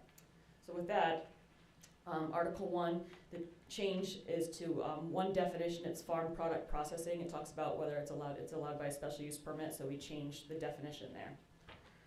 Article 2 is zoning districts. The only change in Article 2 comes with the table of use regulations, which is it's an attachment, but it's a part of Article 2. If you look through that whole table of use regulations, you'll see that the majority of uses that are allowed by special use permit have been changed to a no. And you can see that by the crossouts in the permit. A thing we fixed while we were there is that in our village district and center district, we had a lot of uses that just had a dash through it. It didn't say yes or no. And when we were going through that, that's, you have to say yes or no, you can't just, because it's very ambiguous, so we just went through and added the yeses and nos for those 2 zoning districts. You can look through them, they're all in there. And I'd say there is probably several dozen changes in here. But again, they are reflective of, the majority of them are reflective of the special use permit changes. Article 7, special regulations. We removed uses that are allowed by special use permit, for example, large and utility scale solar, wireless communication towers, farm accessory business uses.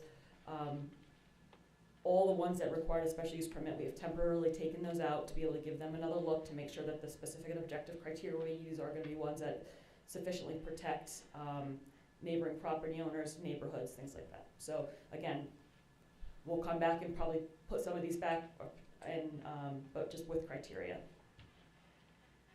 Article 11, comprehensive permit for low and moderate income housing, we removed the incentives. It was unclear whether that would trigger the inclusionary zoning piece, because we were offering incentives for more affordable housing units in a development. So we're temporarily taking that incentive out so we can look at making sure that we are incorporating opportunities for low and moderate income housing without triggering that density bonus that might be unrealistic for our town to do.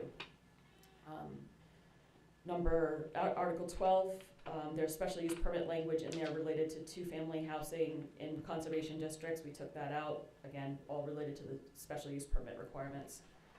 And Article 13, village district overlay. There were several uses that were specifically called out as special use permits in the village district, and we changed those to a no until we can look at what specific and objective criteria we might want to put in that, or whether we want to put specific objective criteria to it at all, or just keep it as a no. So those are the major changes that it sounds like a lot of articles, but it's really centered around these 2 particular pieces of legislation that have triggered it to make sure that the town doesn't have any negative, or that we minimize any local negative impact with the deadline of January 1st, 2024. Fun stuff, thanks Karen. Super fun. Thank you.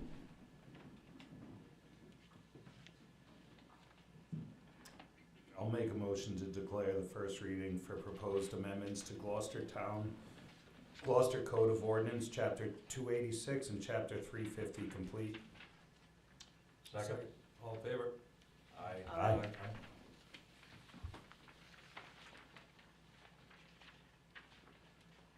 All right, set a public hearing for the proposed code amendments.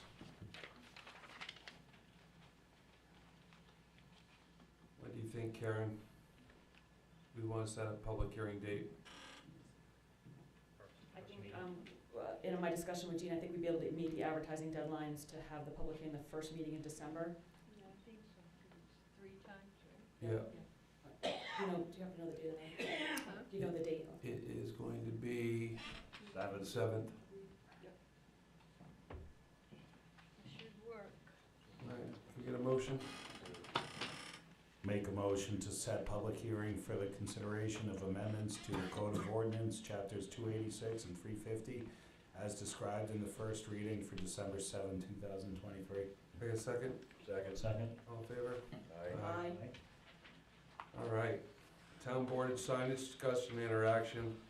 Sharing costs with Foster and appropriation of funds to share the costs. Mr. Arnold? Got a call from the DPW director in Foster. He is putting up signage, or he is, and he's intending to, in different areas. He's worked with some other towns. He hasn't worked with other towns. He wanted to know if we'd be interested in splitting the cost of a sign, which from what I can tell from the email he sent would be, our cost would be $390. It would be a welcome to, it would be leaving Gloucester or welcome to Gloucester. I would need to double check. I think his idea was that instead of having 2 signs, one for Gloucester and one for Foster, within eyesight together, to do one side each kind of deal. So I told him I'd put it on for prior discussion. Did he indicate that there's an issue with people not knowing where they are, Foster or Glocester? If there's what's the need, I guess, is, Do we currently have a sign up there that we're gonna take down? We don't, he would, 94, he said Route 94. I don't know, just my own personal opinion, I don't know if we really need, I haven't heard anybody say, hey, we need a sign here. Nor have I. Does the snow know to stop? If it just stays in Foster? That's right. Well, if that sign would help the snow stay in Foster, then I might be. 390 Similar to our bucks is cheaper than mosquitoes, similar to our mosquitoes here in Gloucester. Mosquitoes are all dead as of this morning.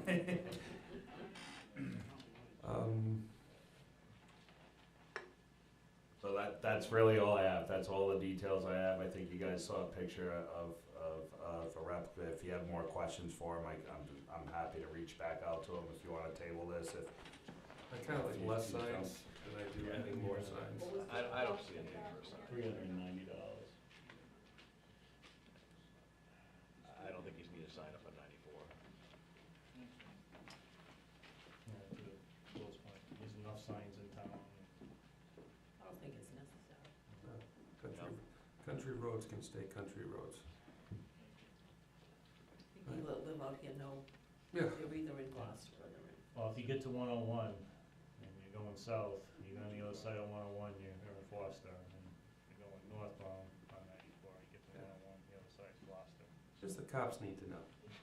Well, Gloucester Well, we Police do a is lot of always there, mutual aid so too. Yeah. Gloucester Police is always there, so you always know the difference.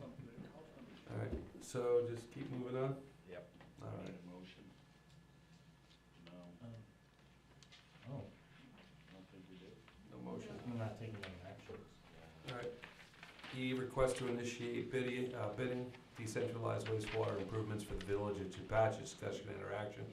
Council's received a request from the town planner, two town council members from Karen Scott, town planner, date October 30th, 2023, request to initiate bidding process.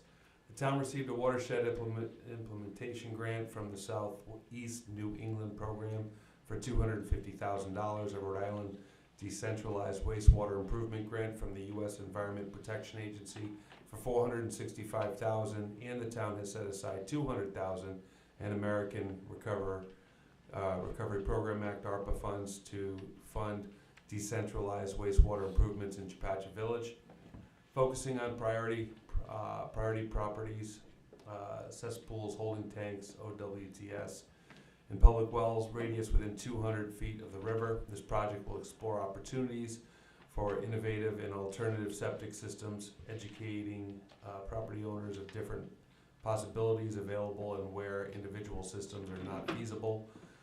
Look for opportunities to join with neighboring property owners with comparable wastewater needs.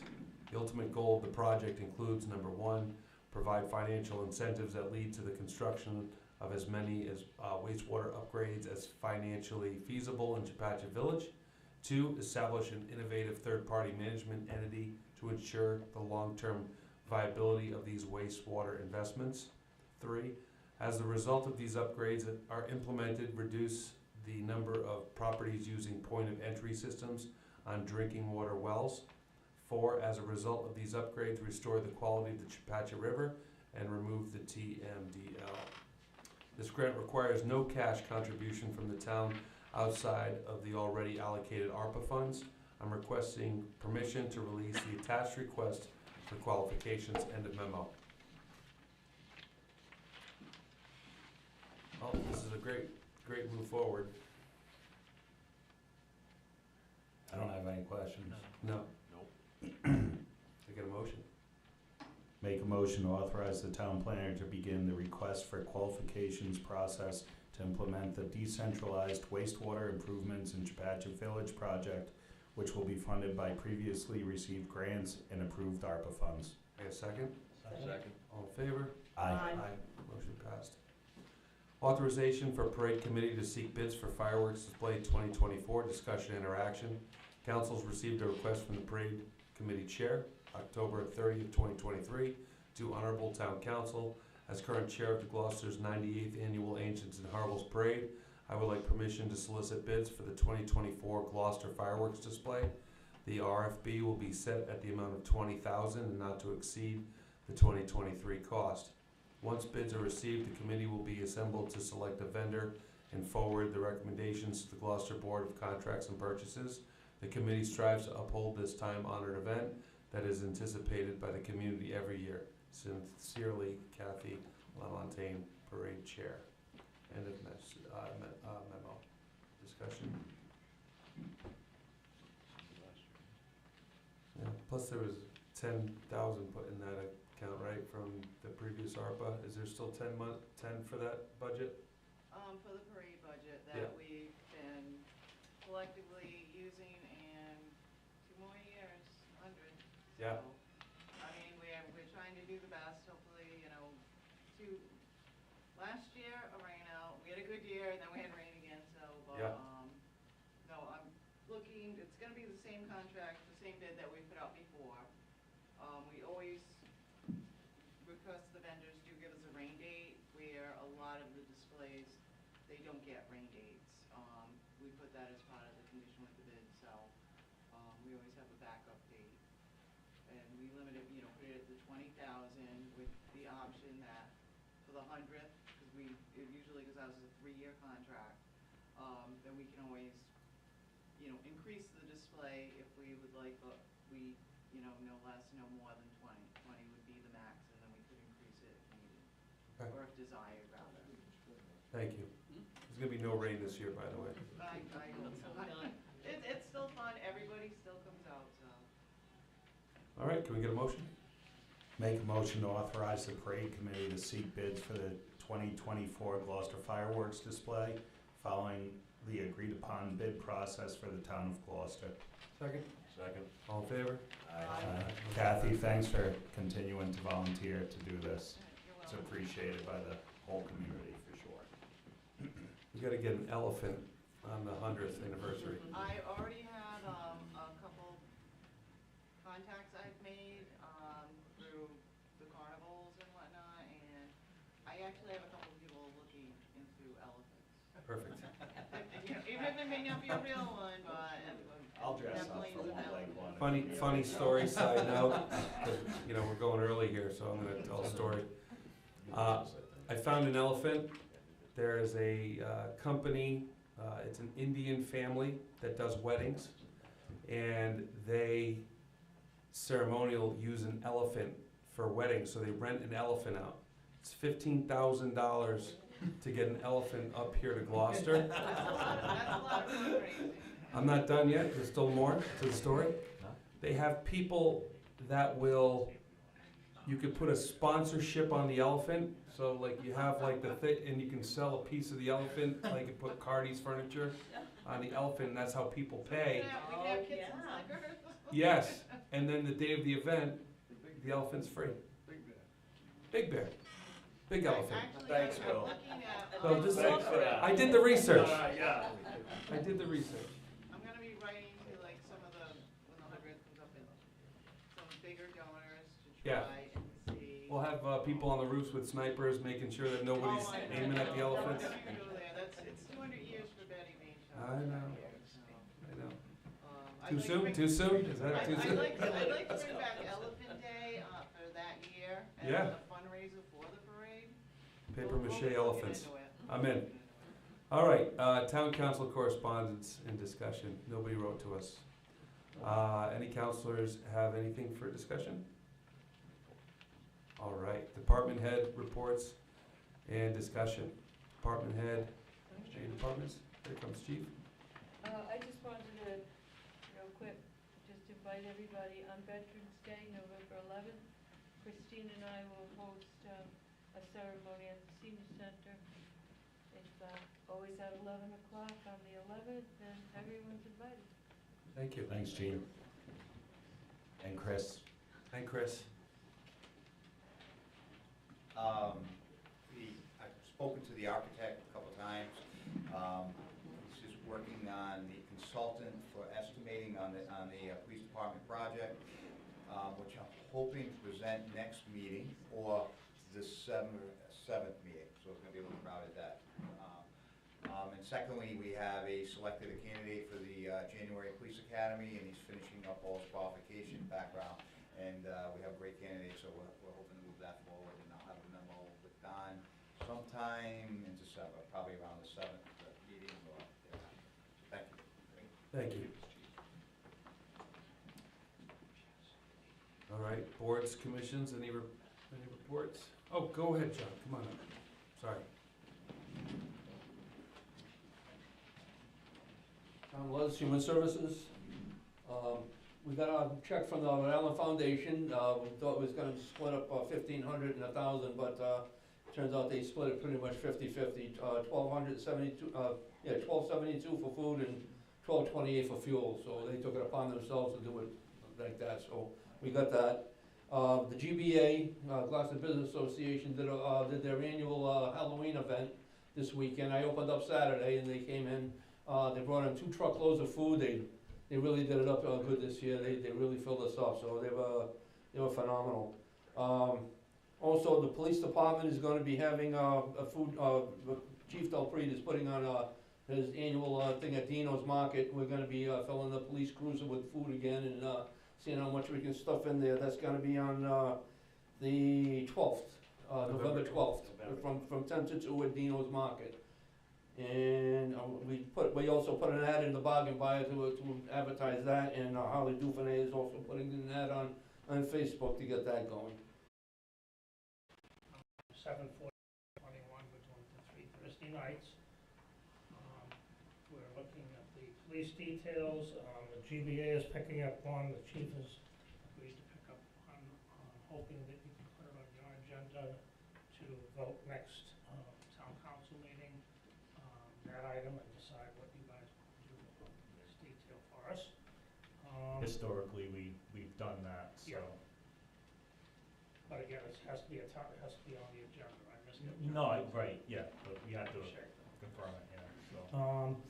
We have 4. Right, yeah, but we have to confirm it, yeah, so.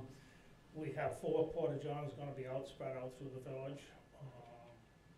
We've got a couple more businesses this year. We hope to have the businesses next year completed, and they'll be joining us, which will kind of bring that right around the corner nicely up there. The other thing is, I saw at the State of Rhode Island's website that as of January 1st, no businesses in the town in the state of Rhode Island can use plastic t-shirt bags. Did you read that? Plastic Plastic what? T-shirt bags. You know the plastic bags you get at Dino's and all the other stores? Yep. Plastic bag ban. It's a ban. It goes into effect January 1st. No business knows about it. There's nothing out there in the news talking about it. Doesn't surprise me. It's a $100 fine first offense, $200 second offense, and $500 third offense and thereafter. That sounds like the plastic straw thing as well. Yep. They're just sneaking it and doing it. I just happen to be running through looking at it, going, what?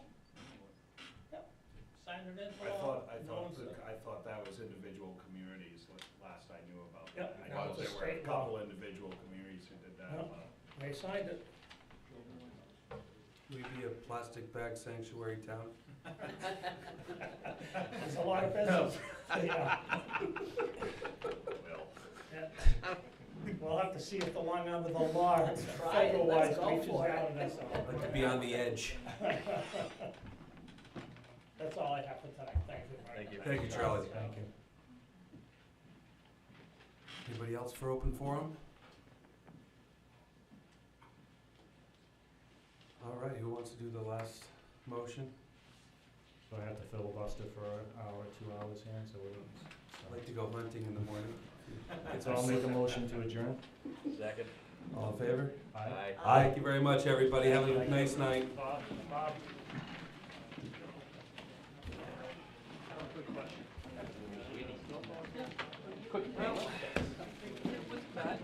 Who would have lost the bet tonight? I said 9 o'clock.